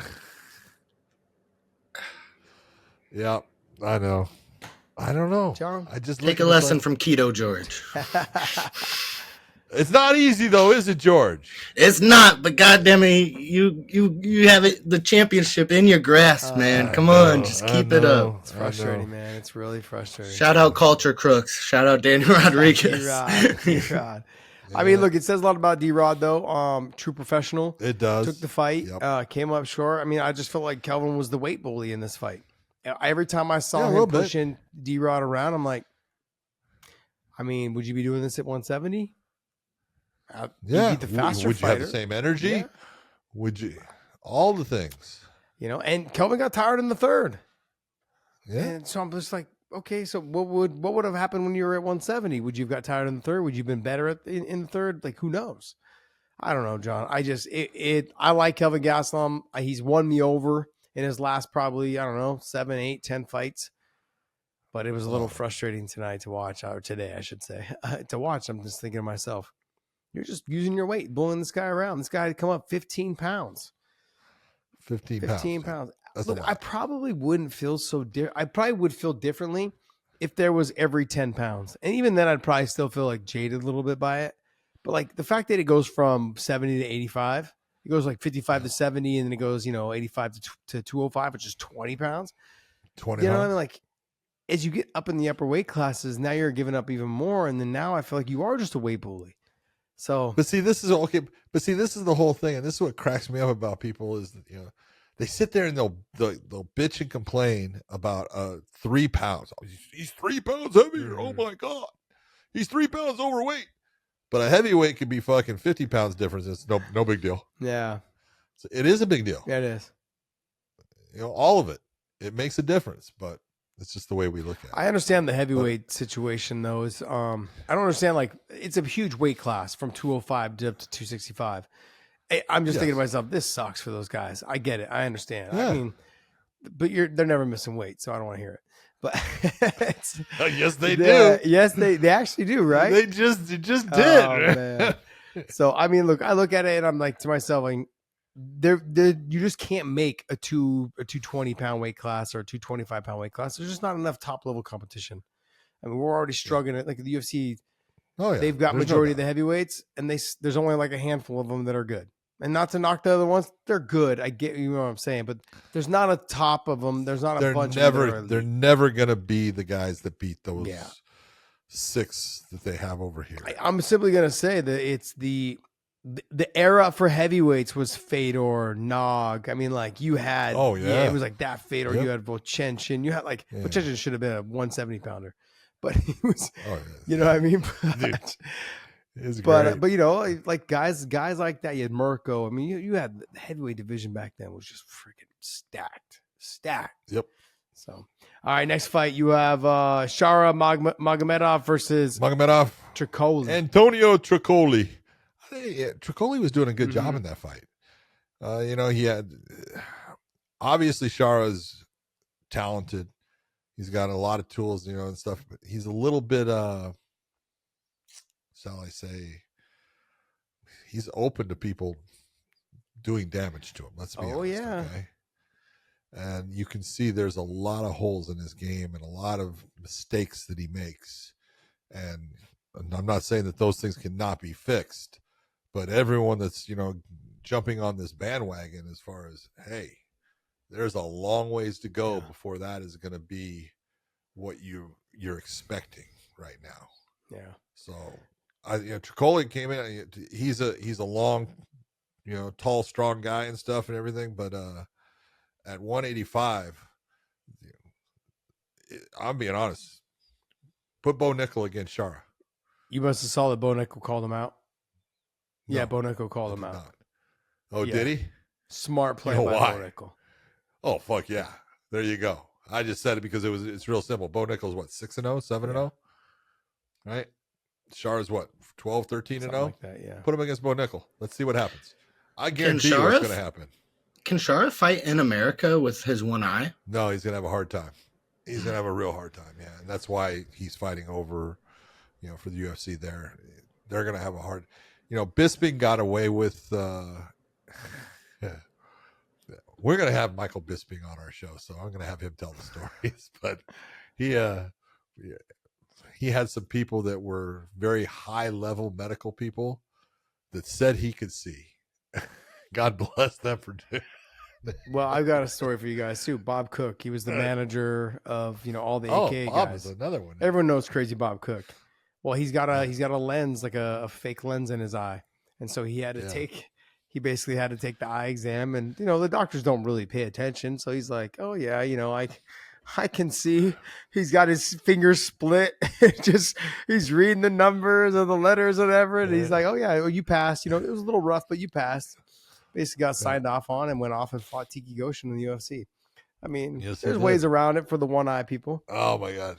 You know, There's, you know, but there are people out there, you know, that are, you know, have, you know, a problem with one eye and that are fighters and they're good. And, you know, there's guys that have been around for a long time. The first one that I knew of was Clay. I'm trying to remember Clay's goddamn last name. I can't remember, but he fought in Pride. You know, he fought all over in the Midwest here. I'm trying to think of Clay's name. no idea. Damn it. Fought in Pride. Oh, yeah, he fought in Pride. What weight? I want to say 155. So he was in Bushido. Yeah. Or the Bushido. Yeah. Yeah. Clay. Yeah. I could look it up. God, I should know this. Fucking, it's my weight class. And it's like, Was he any good? yeah, wasn't a bad fighter. Clay. You know? As soon as you say the last name, I'm like, oh, He was managed by Monty Cox. Cox. Everyone was managed by Monty Cox back then. Exactly at that time. The guy had a little But, cult going on. It was. Yeah. There's a kid out here in Knoxville, Dre Miley. Uh-huh. You know, he's got one eye and he fights all the time here. How does he fight in the States? Because in Tennessee he's here and they'll let him fight. But the problem is getting a promotion to sign him. You know, it's like the UFC has got Shara. Well, they have a hard time with where they can bring him. So it's tough for these guys to get a promotion to sign him because they can only fight in a couple places. Yeah. You know, so it's rough. Look, I agree with you, John. I saw in his last fight. Remember his first fight? I think he got rocked in the first part of that fight. Oh, he did. He got hurt in the first round, I believe, and then he came back, you know, and had a good fight. Yep. But in this fight, though, too, he he's fun to watch because he's light on his feet. I also believe that kicks well. Yeah, he kicks well. He's got fast hands, got fast kicks. Yeah. All of those things. And I don't know if it's maybe because Trocoli is a big guy, but I also feel like Shara might be a 170 pounder. If you're going to talk about top world-class level, I think at 170, he may have a little bit more success. I don't know how hard it would be for him to make the weight. I don't, and you're also, there's a lot more wrestlers at 180 or 170 than there is at 185. So maybe it won't be as successful, but he seems a little small for the weight. Maybe that's just because Trocoli was in there towering over him. Trocoli's huge for the weight. Maybe that's what it was, but he also didn't look like ripped. He didn't look lean. Like he looked skinnier, but he didn't look physically built out. And I would say, he's young, but he's 30 because of all that. It's all that red hair, man. Yeah. He had the caveman hair. It kind of made his head look big and his body look smaller. There's a bit that that Andrew Scholes does. It's hilarious. There's a fan. There's someone in the crowd about being a ginger Muslim. How he's never seen one, and it was friggin' awesome, man. Obviously, I can't say it, but I don't want to ruin his bit, not that I could give it justice like him. But man, it was, dude. Andrew Scholes is friggin' awesome. He's hysterical. He's hilarious. But there was just someone that was in the crowd. It was Muslim and ginger, and he had fun with it, and the crowd went nuts. And the guy it was awesome, man. It was great. So if you guys can find it on YouTube, go ahead and give it a search. But it's pretty damn funny. Oh, that's funny. All right, next fight. Oh my God, I just lost my thing. You got Volkov Oezdemir versus Johnny Walker. Oh, against Johnny Walker. My God.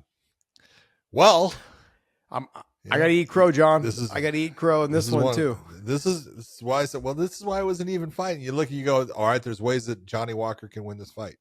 And if he does one of his flying knees and stuff, he can catch Oezdemir. Oezdemir likes to just use his hands, walk forward, fucking blast you with big shots. If Johnny Walker tries to get into just a stand-up, I know he leaves his chin up because he leans back. Oezdemir can touch it. Well, guess what? He touched it. Yeah. He touched it well. That last series, because he got hurt before, and he going back into the cage. That last series where he got hit with the right hand, and then another one. Oh my God! Johnny Walker's been brutally knocked out now multiple times. John, he went stiff for this one. Oh my God! Yeah, he was brutally knocked out. He got folded backwards, and then when he went, it was kind of like leaned up against the fence. He got hit again, and he went stiff. Yep. I was like, oh yeah, yeah. It was not a good. That ref could have got in there a little bit quicker. It's a matter of. Yeah, I know. Sometimes you want to, and you just can't. It all happens so fast. It all happens so fast. It does. Look, I got to eat crow, man. I thought that Johnny Walker was going to use his ability his athleticism to stick and move, stay long push kick, long jab, get in, get out, at least until Oezdemir slowed down. But Oezdemir was making him miss, making him pay, and sliding his head. The head movement, keeping Johnny Walker going like, okay, where's he going? What's he doing? Hold on. What did Oezdemir do? What did he do? He walked forward, exactly what you're saying, and kept his head, took it off the center line, and threw shots. Some of them missed, but a lot of them hit, and it just created a problem where Johnny Walker was a step behind and trying to catch up, and did a couple of high impact type move that didn't land or anything and stuff, and you look and you go, man, tell you what, Oezdemir's got power. And then we've always known it. It's when he was in Bellator long ago, he was knocking people out, and then he got knocked out. And then he came to the UFC and he was knocking people out, then he got knocked out. But we've known he can hit. He's always been a fun fighter to watch. But you can't let him go forward. Nope. Can't let him go forward. It's the one thing you're looking with that guy. You've got to put him on his back foot. Yeah, you got to make him fight. I won't say scared, but you got to make him fight not scared, defensively. Uncomfortably. Yeah, there you go. Yeah. All right. John Nasrat Haqparast versus Jared Gordon. Man, I did not get to see all of this fight. I saw portions because my thing was stopping and I was working, and I saw Jared with his swollen eye and everything. John, right when I needed you, man. I needed you for this fight. Talk to me. No, really? Did you not get it either? This fight. It was, I don't want to say it was a highway robbery, so it was just a robbery. They gave it to Nasrat. I love Nasrat. I think he's a fun fighter. He's got some quick hands. He's got some power. He's got fast hands. He's very aggressive. But man, Jared Gordon, I thought he won this fight. I thought he was hitting him with the cleaner shots. He was pushing Nasrat around. I thought he won this fight. And then I was like, man, Jared Gordon. I thought I gave first 2 rounds to Jared Gordon. I'm like, man, he's doing really well. And people on Twitter were like, yeah. I was like, man, this guy's a dog. He got hit with some shots, but he was moving his head offline and throwing hard shots. I'm like, bro, he's got this. So what you're saying is this is the second time that he got fucking hosed. Screwed because he got screwed by the Paddy Pimblett. A lot of people thought. Now this one. The Paddy Pimblett thing was worse, but this was still the Paddy Pimblett one was worse. I mean, that was just a blatant. Paddy Pimblett was close. It was close. It was close. You think so? I had Jared Gordon winning. Okay, me too. But it was close. It wasn't as bad. A lot of people say, "Oh, it was a robbery." Look, it was close. I'm going to be honest. Okay. A lot of these things are, This wasn't a highway robbery, but it was a robbery. But it was a small time little. It was a heist. Theft. It was probably. I mean, it wasn't grand theft, but I mean, I'm sorry, Jared. Little. What do they call it? And I'm sorry. I did not get to see the whole thing, man. It was a good fight. Jared Gordon made. He was making him miss, making him pay. He was walking him down. And so that was making Nasrat throw when he didn't want to, and Jared was moving off line. What closed up Jared's eye? I mean, I think it was a couple of good shots off of the exchanges. I don't think volume on it. Yeah, volume on it. Yeah. I mean, Nasrat when he threw, he was throwing in 3s and 4s. It's just a matter of that Jared Gordon I felt like he was landing the harder, cleaner shots, and he was walking him down and landed him. He wasn't just walking him down and not doing anything. He was walking him down and throwing. And so I was impressed. I was like, wow, this guy's he's got dogs in his hands and he's throwing. So he's got balls. Yeah, he definitely does. Yep. Let's go ahead and go into Felipe Lima versus Go ahead. Naimov. Felipe Lima. Look at this is one of those ones where a lot of people are going to say that this was a pick 'em because both guys really talented and stuff. And yes, Lima got the win. Beautiful job, but Naimov had his moments in the beginning rounds. He was doing well. This is just one of those ones. Well, you got into the situation, and in the end, Lima comes up, taking the back, gets the rear naked. Beautifully done. Yeah. But Naimov is still going to be a problem for a lot of people. No, he is. But I thought Lima looked really good. Good kicks, fast hands. A lot of movement. And the fact that he was still really aggressive in that third round, the way he was with the movement and the cardio. I mean, he came in ready. He came in prepared. He took the fight on short notice. So good for him on getting that win. Very nicely done. Yeah. He got a performance of the night bonus. He deserved it. There you go. Taking a fight on short notice against Naimov. I mean, like that. I mean, coming in and getting the finish. Very impressive. Mm-hmm. Here's one that I'm sad about. This is one I picked. This was my dog pick of the night, where I had picked Nicholas Dalby. I said, look, Nicholas Dalby can beat Renat. He almost did. Yeah. he almost did. It's close. I mean, close fight. What did you think? This is what I thought. I thought that Nicholas Dalby had he had one more round or two more rounds, I think he would have won this fight. And that was why I thought, Fakhretdinov, when we watched it before, we saw him get tired. And it was like, well, Nicholas Dalby doesn't get tired. This is one, if he can make it through the first round, was my real concern. John, I got destroyed, I guess I should say, about saying that Fakhretdinov, he just had a bad night. He's got great cardio, this and that. Well, I think the blueprint's starting to be laid out right now. You push him and you make him fight hard. If you can withstand the first round with the power, in his hands, and you can kind of wrestle him a little bit, slow him down a little bit, by that second round, he's still there, but he's not the fighter he was in the first. He's not the same. So he's not the same. Nicholas Dalby, though, I mean, he had a good third round. It's just a little bit too late. Not enough, and a little bit too late, though. But overall, though, good stuff. Bad. John, any other fights on here you want to talk about? Yeah, I want to say that I watched the Munin Gofurov against Kang, and Gofurov, man, he's a dog. That kid, he throws combinations. He gets in on people. He takes people down. He doesn't look like a whole lot, because you looked at him compared to Kang. Goddamn, some bitch can fight. He was all over the place. And Kang had his moments where he looked good, but I was really impressed with Muin. All right. Well, hey, that's going to wrap up our UFC talk, and we're going to move on. Now, we had Bellator at the same time. They both started at 11, but we did UFC first because they finished a little bit earlier, and so now we're going to go on to the Bellator. Can I ask John a quick question about the UFC real quick? Yeah. Okay. No. Now, how do you feel about the difference between Jason Herzog awarding the ground position to the first fence grab of the night and then ignoring the Pirates fence grab against Trocoli? I did not see the ones that you're talking about. Like I said, my TV was going in and out at times, so no worries. I would, if I had seen it, I would tell you, but I didn't see it, so I can't say a difference in them. I know I had, people are, even on Twitter, they're asking, they're looking at fighters putting their hands on the fence and using it as a balance point. They can do that. Mm-hmm. You can't. What you cannot do, and what the rule is, I cannot grab the fence to control my body position or the body position of my opponents, right? But I can, if it's like if someone's standing at the fence and he grabs a hold of the fence and he's not doing anything, he's not fighting, is it a big deal? No, it's not doing anything. But when he is using it to control something, but there's people that are coming up with like, well, so if his hand's on the fence, he's using it to have balance. That gives him more power in the kick. Okay, so then when Anthony Pettis jumps off of the cage to land a kick, he's gaining power off of jumping off of the cage. So that should be illegal too. But it's legal, right? And you look, you go, people try to create these problems for everything where, look, grabbing the cage can be a problem in the grappling realm.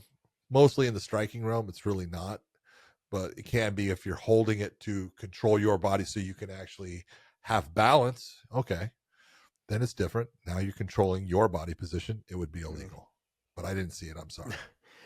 Okay, let's go on to Bellator. And before we move on to Bellator, I want to remind you guys that we are offering our memberships here. So here at the YouTube channel, we're offering our memberships. So basically, it is $4.99. We're going to be giving away, doing giveaways, live chats with you guys, and all these other things. So we will be offering that for $4.99, and then also too for $1.99. We'll be giving you guys an icon next to your name. During our live chats or during our super chats, you guys will get priority in terms of answering questions. Ask us those questions away, but I want to make sure you guys subscribe to us down there below. Hit that little subscribe button, and thank you guys for continuing to follow us in this show. We watched 3 fight cards for you guys, just so we could drop you this show, and we're already an hour and a half in, and we have a whole nother fight card to talk about. So let's go ahead and go. Jason Jackson versus Kuramagomedov. Ramazan taking the title away from Jason Jackson. You look and you go, this is one of those ones that you knew the wrestling of Ramazan was going to be the question mark. Could he take Jason Jackson down? Could Jason Jackson, if he was taken down, get back to his feet? First round, he got taken down and controlled, basically the lacing of the legs and putting everything, up off of the ground. Jason didn't really have an answer for it and didn't seem too concerned with it. Kind of just let the round go by, then the second round, he did better, but not good enough to win the round. It was close though. And the second round was a very close round. It was closer, but still not, he didn't do enough to win the round. And it was really more of a lack of output it seemed to me he was worried about being taken down. So he was trying to be careful with what he was throwing, and it limited his output because that limited output ends up being where you didn't score that much. You did better. You kept yourself up off the ground and everything, but you didn't land that many good shots. So this really comes down to, the first 3 rounds, Kuramagomedov, he controlled the fight mostly with his grappling, landed some good shots. The kicks to the legs, he did a great job with. I thought he ate the legs up, really well, during those 3 rounds. And then Jason Jackson, starts coming on and takes over in the 4th round. He out wrestles him, has him on the ground. 5th round, absolutely, controls him and everything. And Kuramagomedov he's tired. You can see he's tired, but it was the 3 rounds. Now you get 2 rounds, and it's exactly how the judges saw it. 48-47, and Jason Jackson basically did not get going fast enough to keep his title. Anytime you give that first round away, it will almost always come back and bite you in the ass. Boy, it did. And it, like you were saying, it seemed like, I've got 4 more rounds, I'll get it done. Yep. There was no sense of urgency. There was no like, okay, let me just give my back and just, even if I got to give my back a little bit or put my back to the fence a little bit more or just try to get one. There was no sense of urgency of trying to get 1 foot clear, get to a knee and stand up. Nothing. He just gave that first round away. There was that. And then it was a little bit, I don't know if you recall, remember the fight with MVP and Paul Daly? Remember how that fight came down? It was one of the most boring fights I've ever seen in my life. Paul Daly became a wrestler. Yeah. But in that first round, though, he gave that first round. I think he gave that first round away. Was it? No, Paul Daly won that first round, I think. Which were you saying? No, in that first round, neither one of them did anything in that first round. That first round was nothing. It was like basically just standing there waiting for each other to throw, I believe. That fight was and so it really came down to the judges going, okay, who am I going to give it to? So, but anyways, regardless, like you can't afford in a title fight, knowing that your title's on the line, that you're going to give that first round away. You got to have a sense of urgency from the get. Let them know you're not going to settle on bottom. Don't let them establish their top position. Don't let them establish leg control. And he didn't fight that way. We've seen him before in the past. As soon as he hits the ground, boom, back up. Like almost like a sense of being too comfortable. I'm the champ. You're going to have to take it from me. I've seen it several times where champions come into the fights like that. Like, okay, this is good. I've been here before. No problem. I'm comfortable. I'm composed. It's almost like they're too relaxed. Like they've done it too many times. They know how they've been in this situation too many times. They know what to do. And that round later on bites them in the ass because now everybody they're fighting is the number one person. Is the one that's on the rise, the one with the confidence. When you're on your way up, you're not always fighting the number one person.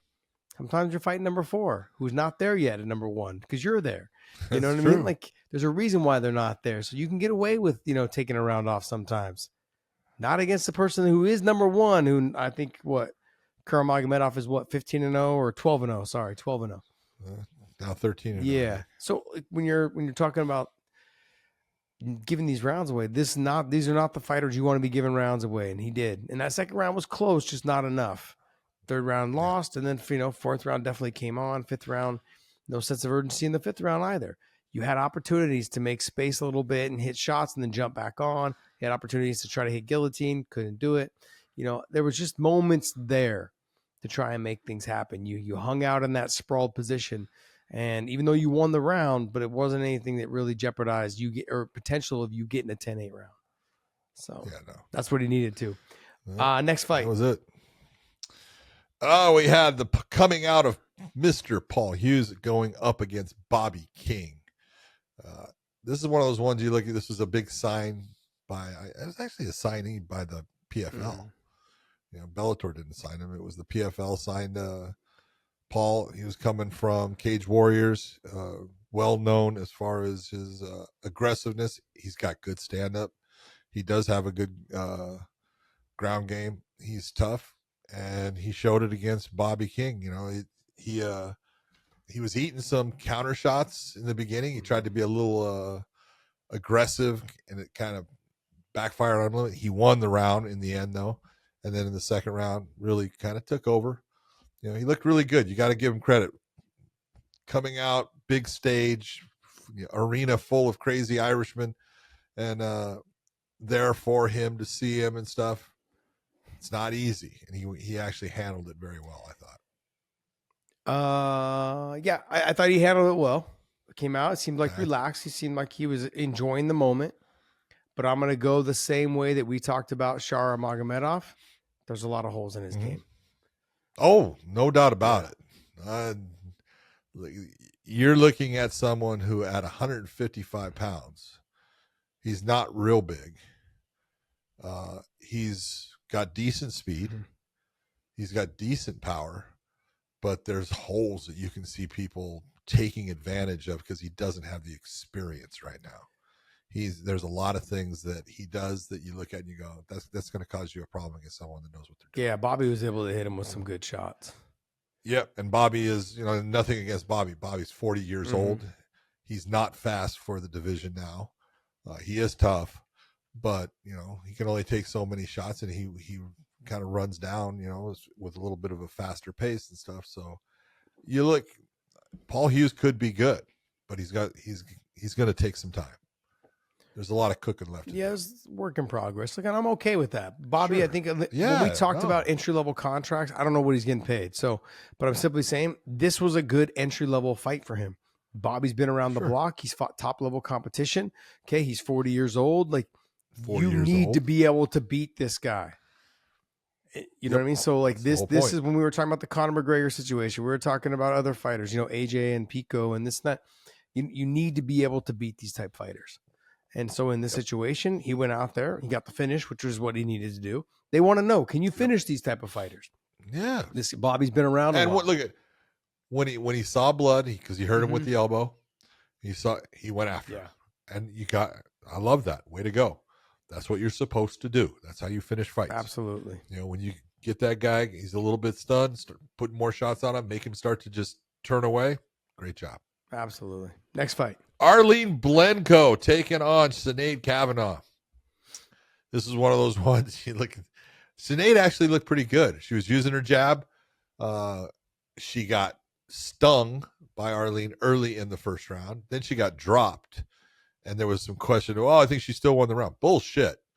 Okay? You don't get dropped like that and still win the round. Okay? You better have done something special. Who said that she still won the round?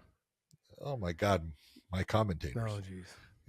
They were thinking, they didn't go to me, so I was like, I ain't worried about it, but whatever, But Arlene definitely won the round, and then she came back and hit her with the exact same right hand that she put her down with in the first round, and got a beautiful guillotine. She did a nice job. She folded the body over the head, made it very tight. First ever submission win in the Bellator cage for Arlene Blenko, who is not known for submissions. No. And she said that was her whole thing. She wanted to get a submission win. She did it. So very nice win for her. I thought she looked good. She was very accurate with the did. strikes. Sinead just, when she threw, she was landing. This is what I've noticed with her, though, a couple times in her last several fights. She lands clean, gets someone in trouble, and then sits back and admires her work. Watches it. Yes. What are you doing? And she does it with her hands down at her ribs. John, I'm like, is that not where her hands are at? Yeah. It's almost like I'm like, Sinead, you're not bulletproof. I mean, you're tough. Yeah. I mean, I admire how you fight. I love her, and she's a great person. But damn, you are sitting there with your hands in an area where all she's got to do is take a step forward, and you better raise that hand fast, because it's not in a position to protect that chin. Yeah, I'm not going to even get into the fact that she almost seems like she's taking a pose out there after she lands, and I love her to death. She is such a sweet person, and I like her. I like her style of fighting. But I've noticed in her last probably since the Cyborg fight, after she lands, she kind of steps back and like kind of shrugs her shoulders a little bit and kind of like gives this like dirty look, like I'm gonna get you, but doesn't do anything. And I'm like, stop doing that, because you had her hurt. She had Arlene hurt probably 2, maybe 3 times with some good shots off of the exchanges. She hit her with a beautiful hook. The jab was landing. And she landed a couple good hooks off of it. I don't know what it is. And you can see too that her corners, Connor, was telling her, you got to go. You got to go. Like, you landed clean. You got to go. It was one of those situations where that she has it in her, but for some reason, as of lately, it hasn't been the same. I don't know why, and then we can't answer how that reasons why. You got to be able to get after it. So, yep, true. Okay, John, go ahead. Because of this fight, there's a couple things I wanted to talk about. So Drake Riggs on Twitter basically says there's a couple things in life that are for sure: death, taxes, and the PFL promoting the UFC. Oh, you're saying that based upon the Arlene Blenko, the Connor interview in the middle. Sinead. I mean, he's basically promoting his next fight in the middle of the Bellator cage in Ireland. Yeah. Why? Can I ask you that, or don't ask me that? I didn't put him there. I think I look at it and I go, Bellator looks at Conor as, hey, this is one of the biggest names there is in the sport, and we want him to, we want people to see that, he's part of helping the people that are fighting in Bellator. And so, they put him out there. That's all I can say. I had several of the fighters and I had 2 managers text me saying, hey, I wish they promoted me. They basically, in a scheme of things, they said, I wish they promoted my fights as much as they promote Conor's. That's what several Bellator fighters text me. Something along those lines. One of them, that's a direct quote. But several other ones were saying basically, I never get this much TV time and I fight for this company. Well, I mean, this is... They need to open their mouth. Yeah, they do. I think they do.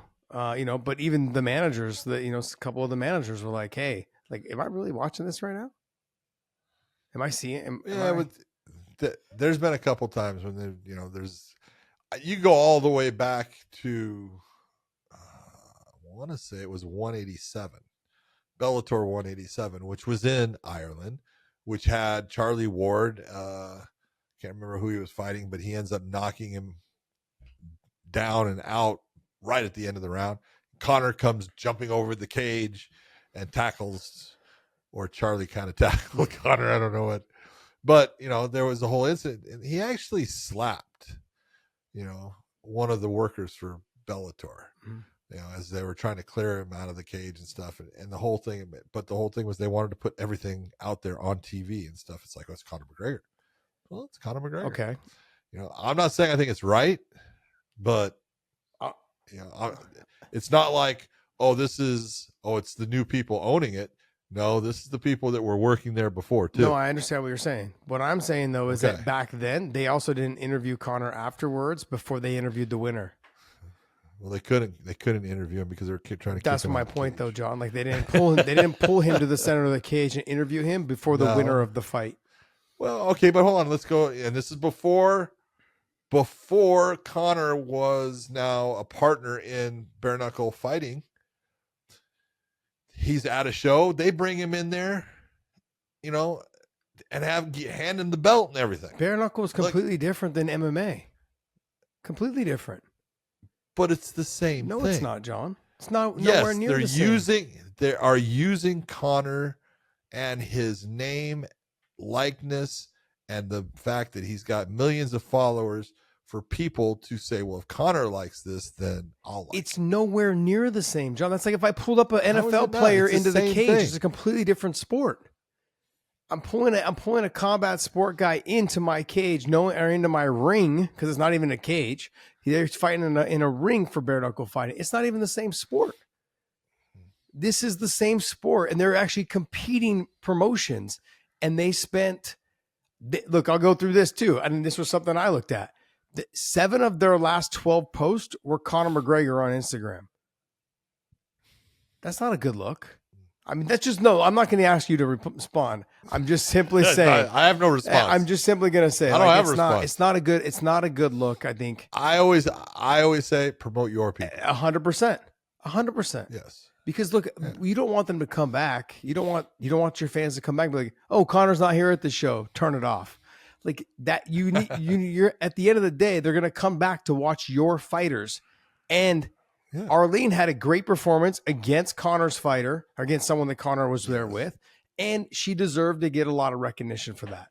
The spotlight kind of got taken away from her in that situation. She didn't get the interview right after. They interviewed him first before interviewing the winner. It was just who's at fault for that then? The promotion. Who's in charge of the promotion? John, that's above my pay grade, buddy. Oh, you're lying like a sumbitch now. That's above my pay grade. Look, I don't know who's running that right now.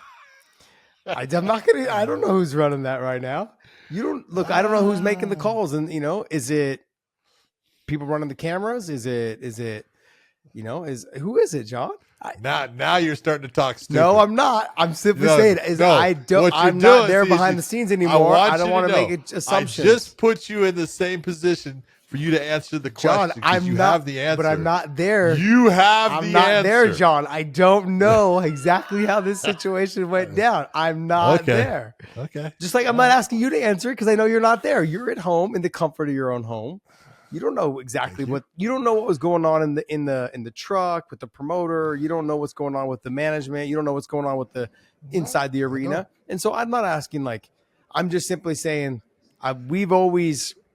you and I have had plenty of talks. It should always be about your athletes because your athletes is what going to get more people to come back. And look, John, you and I, we're the only podcast that I know of that talks about every single promotion that we can. Don't get me wrong. There's media ones, but I'm saying podcasts.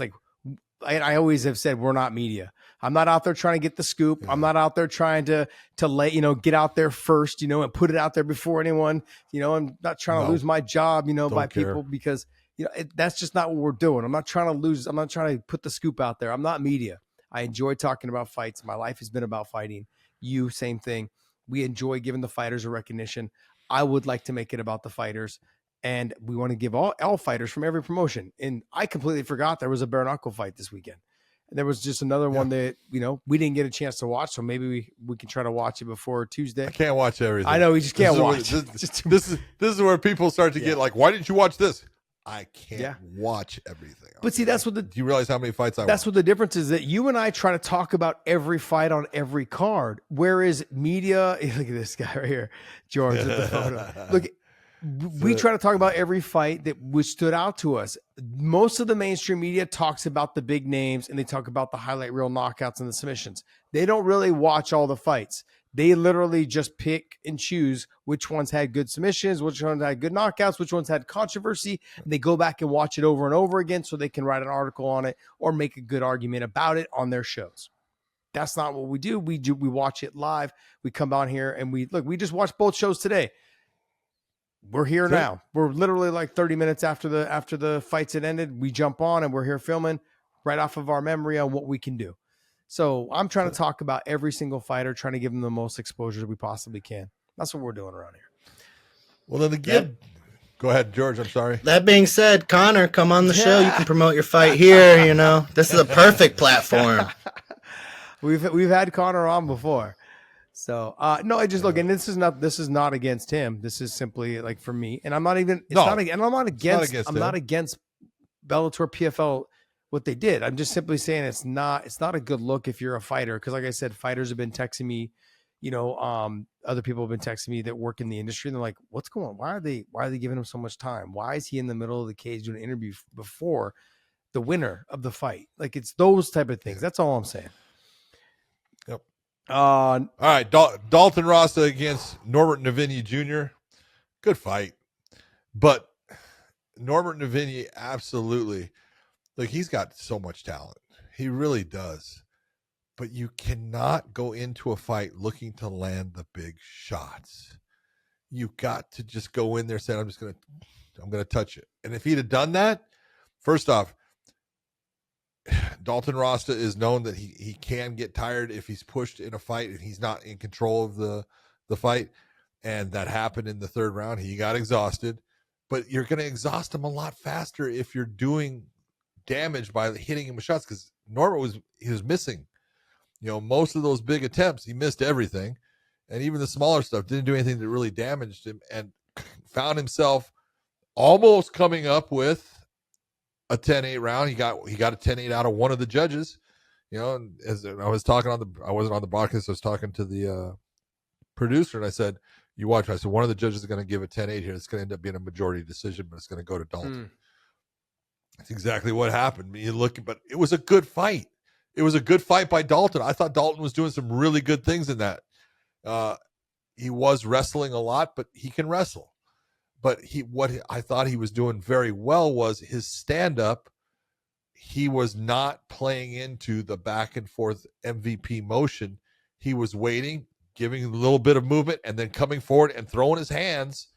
And also countering as soon as Novinia would make that jump towards him, he would counter and he would throw. He wouldn't just try to get out of the way. I thought it was working for him for most of the fight until he got a little tired. No, I agree. But look, he doesn't know what he doesn't know until he knows, that kind of thing, right? Because it's worked for him every single time, jumping in, lunging in. You know, he tries to take a page out of Michael Venom Page's book. Well, I mean, like, he's fast. Novinia Jr. is fast. MVP is extremely fast. But I'm simply saying, like, it was working for him all those other fights leading up to this fight. This time now, you know, when you have someone who has got good credentials in wrestling against Dalton Rasta, physically strong as you saw in that first round, I mean, just muscling out of things, putting himself in positions to lift and scoop and get the takedown against Novinia Jr. Like, those are things we have never seen people do to him. And so there was some great scrambles. There was a couple in there that you go, that was fucking beautifully done. I thought it was a great fight. Both of them could absolutely grapple. Both of them are good in the grappling, the wrestling. Both of them are good. Novinia Jr. is good in the ground and pound from the top position. Yes, he is. You know, on the feet, like you said, the lunging in, the trying to be too explosive and too highlight reel is what cost him the fight. It cost him. Yeah. But now he knows. Yep. Look, I've got the speed. I've got the reach and the range. I've got the wrestling to stuff majority of people's takedowns. Let me just snap my kick out there. Let me just, you know, I don't have to lunge and jump. The other part is he's got power. You don't have to hit people hard. Yeah. You're going to hurt people. Just touch them. Yep. Just touch him, man. There was several times in the third round, too, where he could have just backed away and let him up, and he didn't. A little bit of that was because he was tired, too. You know? Well, he had a lot of output there in the third round. He did. I'll give him credit. But giving Rasta enough space and forcing him to get back to his feet and making him feel uncomfortable again could have led to a finish. You know, and I know you don't want to do that sometimes because you're like, geez, if I get taken down, now I'm on my butt. Now I'm on the bottom. And, you know, it can end up being that way. But then that's when you got to fight more conservative a little bit, you know, stalk after, lower your level a little bit, do things that will come up the middle directly to make them avoid shooting the double leg or the single. You know, push kicks up the middle, jab at the chest. Those are little tiny things that you can do to try to get them to deter them. Go ahead, keep going, John. Yeah, Kazimov taking on Matthias Matos. Look at Kazimov showed he's good, and he's calling out. That was for the number one contender in the bantamweight division, meaning they get a shot at a guy named Patchy Mix. I'm not too sure he's ready for Patchy Mix. No. Okay. Nope. I agree with you. Nope. I mean, if he can keep, I think he can try to keep it on the feet. Just look, Patchy Mix is going to be problems for everyone. You look at the body style, and that's to me I'm going to always go back to the body style. You got to lunge in to get to him because you can't hit him because he's so long. And then when you lunge in, you leave yourself in this position to be grabbed and taken down, or your back taken, or whatever it is. And then once you hit the ground with him, whether he's on bottom or he's on top, it's not good. It's a problem. It's a problem. So, and he's so tall, if you lunge in and you dip down, try to get to his legs or put your head in his chest, he goes right to the guillotine. That's even worse because he uses that to a hook sweep, gets to the top position. You know, he just knows his game is shaped around finishing MMA fighters, and he's really damn good at it.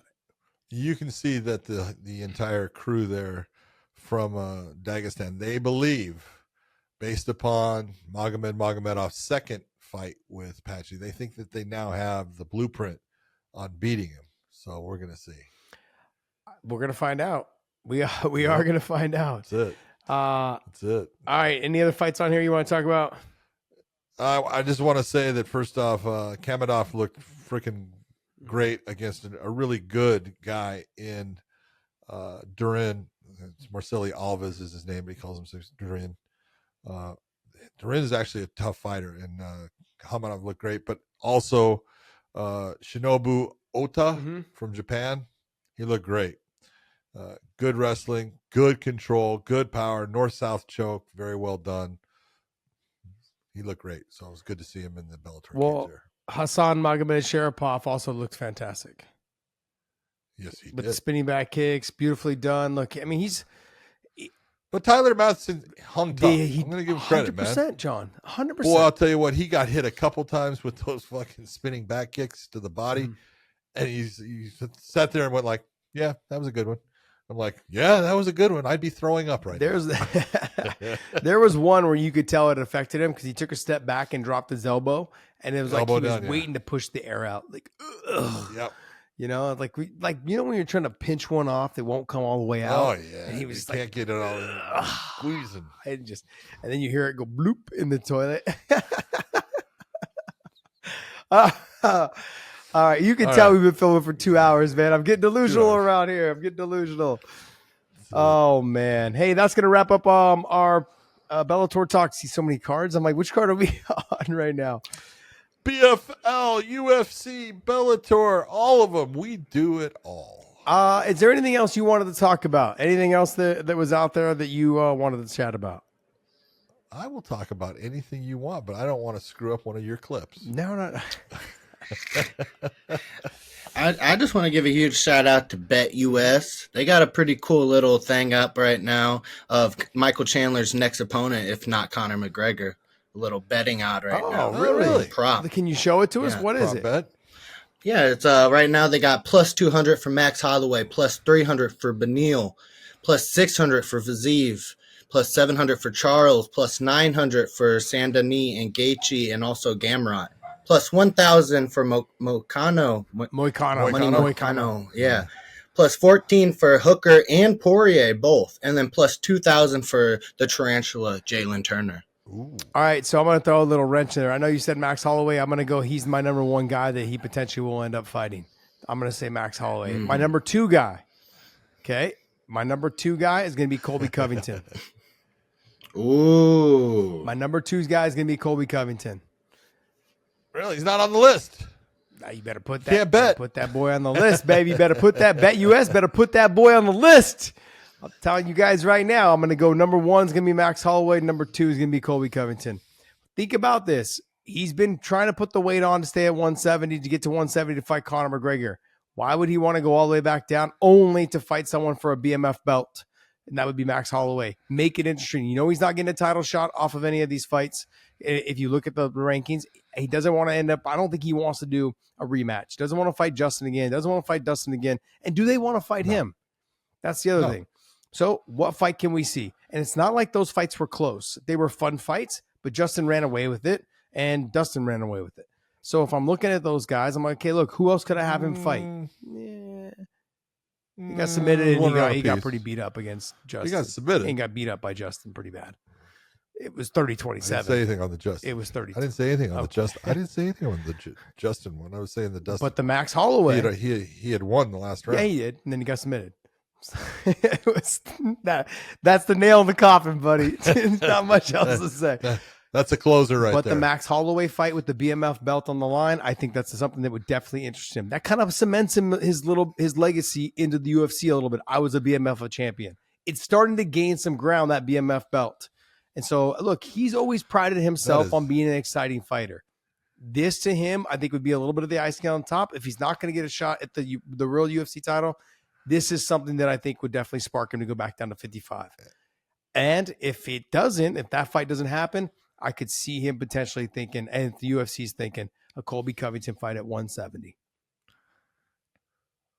No? What's your thoughts on that? I like it. I like it. No, I actually love the whole Colby Covington thing.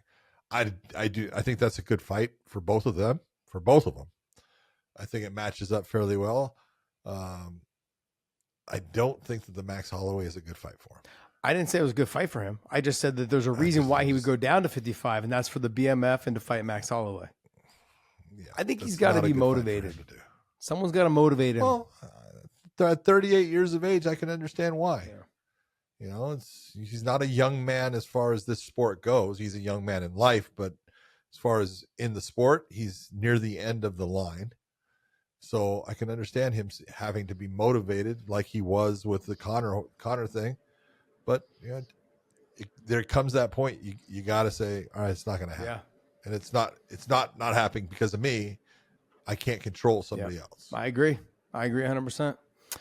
All right, guys. Well, hey, I want to thank you guys so much for being here with us and subscribing to us as well. And remember, we have memberships available now at $4.99 and also at $1.99. The $4.99 gets you guys my memorabilia, signed shirts. They get you into our chats, into our live chats. We'll do live streams, all this other stuff, comments, all this other. George is giving me a hard time because I went brain dead there for a split second, which is very Give common. them some side The material. 199 gets you an icon next to it. So when we do our live chats, you guys can be the first questions that we jump on and we answer. So I want to thank you guys so much for continuing to follow us and support us. And hey, John, take us away, buddy.